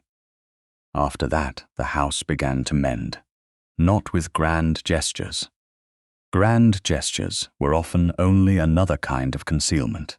It mended through records corrected, wages paid on time, servant characters rewritten where Lady Augusta's displeasure had once made them cruel, and the lamp room moved from its cramped lower corner to a clean chamber beside the East Service Hall, with proper shelves, dry storage, and a new window cut to catch morning light. The green-shaded storm lantern was not hidden there. It hung by the south terrace entrance, repaired but not polished smooth of memory. Its burner had been replaced, its glass cleaned, its frame straightened. A small brass plate beneath it read only, "Number 7, restored." Tamsin had refused anything more dramatic. "If you make it heroic," she had told Maximilian, "people will forget it was useful." He had smiled at that, still thin from recovery, still carrying a cane outdoors, but with warmth now where pain had once stood guard. "I begin to suspect usefulness is your highest poetry. It is better than flattery. Most things are." The proposal for her father's scholarship came differently. Maximilian placed no document before her, as if gratitude could be signed into love.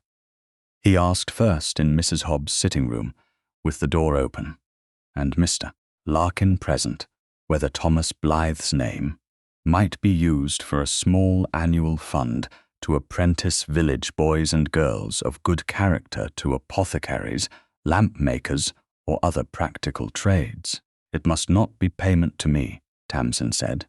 "No, it must not purchase my silence. No, it must include girls." That was the first line.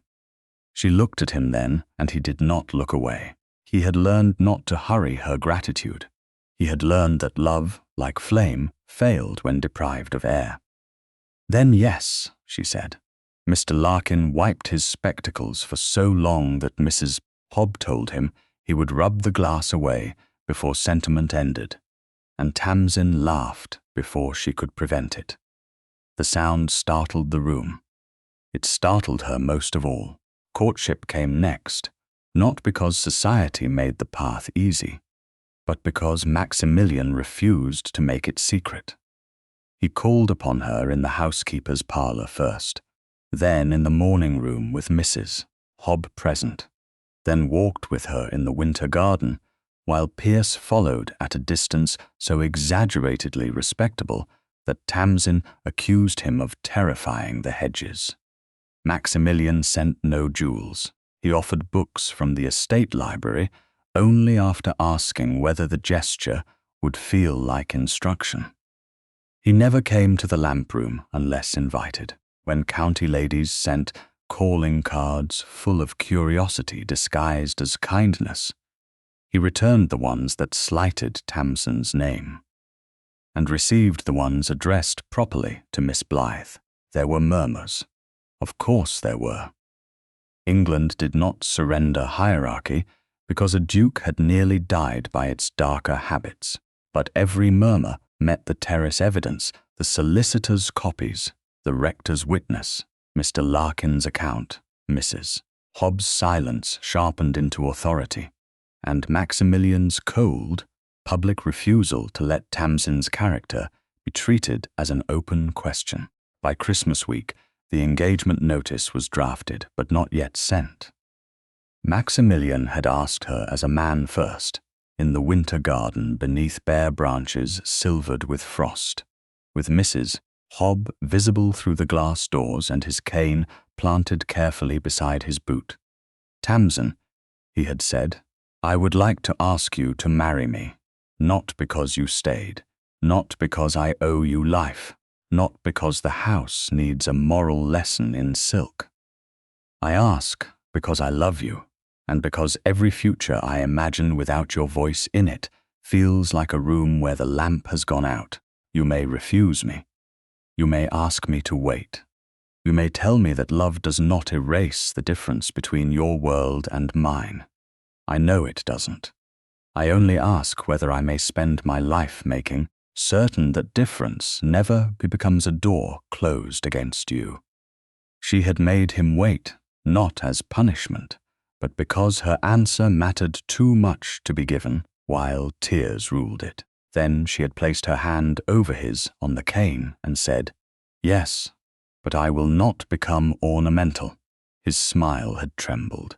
"I should not know what to do with an ornamental woman. You would ask her permission before dusting her. I hope I would deserve whatever she struck me with." She had laughed again, and this time the sound did not surprise her. On the evening before the engagement notice was to be sent, Tamsin asked to see the old map room. Maximilian walked there with her slowly, because his ribs still ached in cold weather, and because haste had no place in the room where darkness had once nearly taken him. The leather settle had been removed. The maps had been cleaned and rehung. The smoke stain near the lower drawers had been left faintly visible by his order, not as ugliness, but as a reminder that hidden things marked walls whether great families admitted it or not. On the table lay her brass tinderbox, returned that afternoon from Mr. Larkin after the last evidence copy had been made. The white moth scratched into its lid looked brighter now that the soot had been cleaned from around it, though a dark line remained near the hinge. Tamsin picked it up. "It used to be only my father's," she said. "Then it became the thing they used against me." Maximilian stood beside her, close but not touching. "What is it now?" She turned the little box in her hand. Mine, his eyes softened. "Good." She looked at him then, at the man who had once reached for its sound in darkness, who had later learned to ask before reaching for her. She took his hand and placed the tinderbox in his palm. "And a little yours, because you heard it when no one else did." His fingers closed around it, then opened at once to take both her hands around the brass. "I love you," he said. The words had been spoken before on the terrace, beneath witness and consequence. Here they sounded different, quieter, more permanent. "I love you," she answered, "even when you are proud. That is generous. It is accurate. Generosity would be saying seldom." He laughed softly, and the sound filled the room without disturbing any ghost. Then, because she chose it, Tamsin stepped nearer. His hands remained still until she lifted her face. Only then did he bend and kiss her, gentle and unhurried. A kiss without witnesses, except old maps, cleaned walls, and the small brass box held between their palms. It was not payment. It was not rescue. It was not gratitude, pretending to be love. It was a promise both had entered freely. When they parted, he rested his forehead near hers for one quiet breath. "Will the light do?" he asked. She looked toward the corridor, where the restored green lantern burned clean at the south terrace entrance, steady in its bracket against the winter dusk. "Yes," she said, "but not because it is grand." He followed her gaze. "Because it is useful, because no one has been left in the dark." Together they left the old map room, hand in hand, the tinderbox warm between them. Behind them, Evershade Hall settled into evening, with fewer secrets than it had held before. Ahead, the terrace lantern burned clear and honest, not as a monument to scandal, but as a household habit remade. And from that night onward, whenever wind crossed the south terrace and troubled the flame, someone always came to tend it. Thank you for listening to the story all the way to the end. Please tell us which city you're watching from and what the story made you feel. Don't forget to subscribe so you won't miss new stories.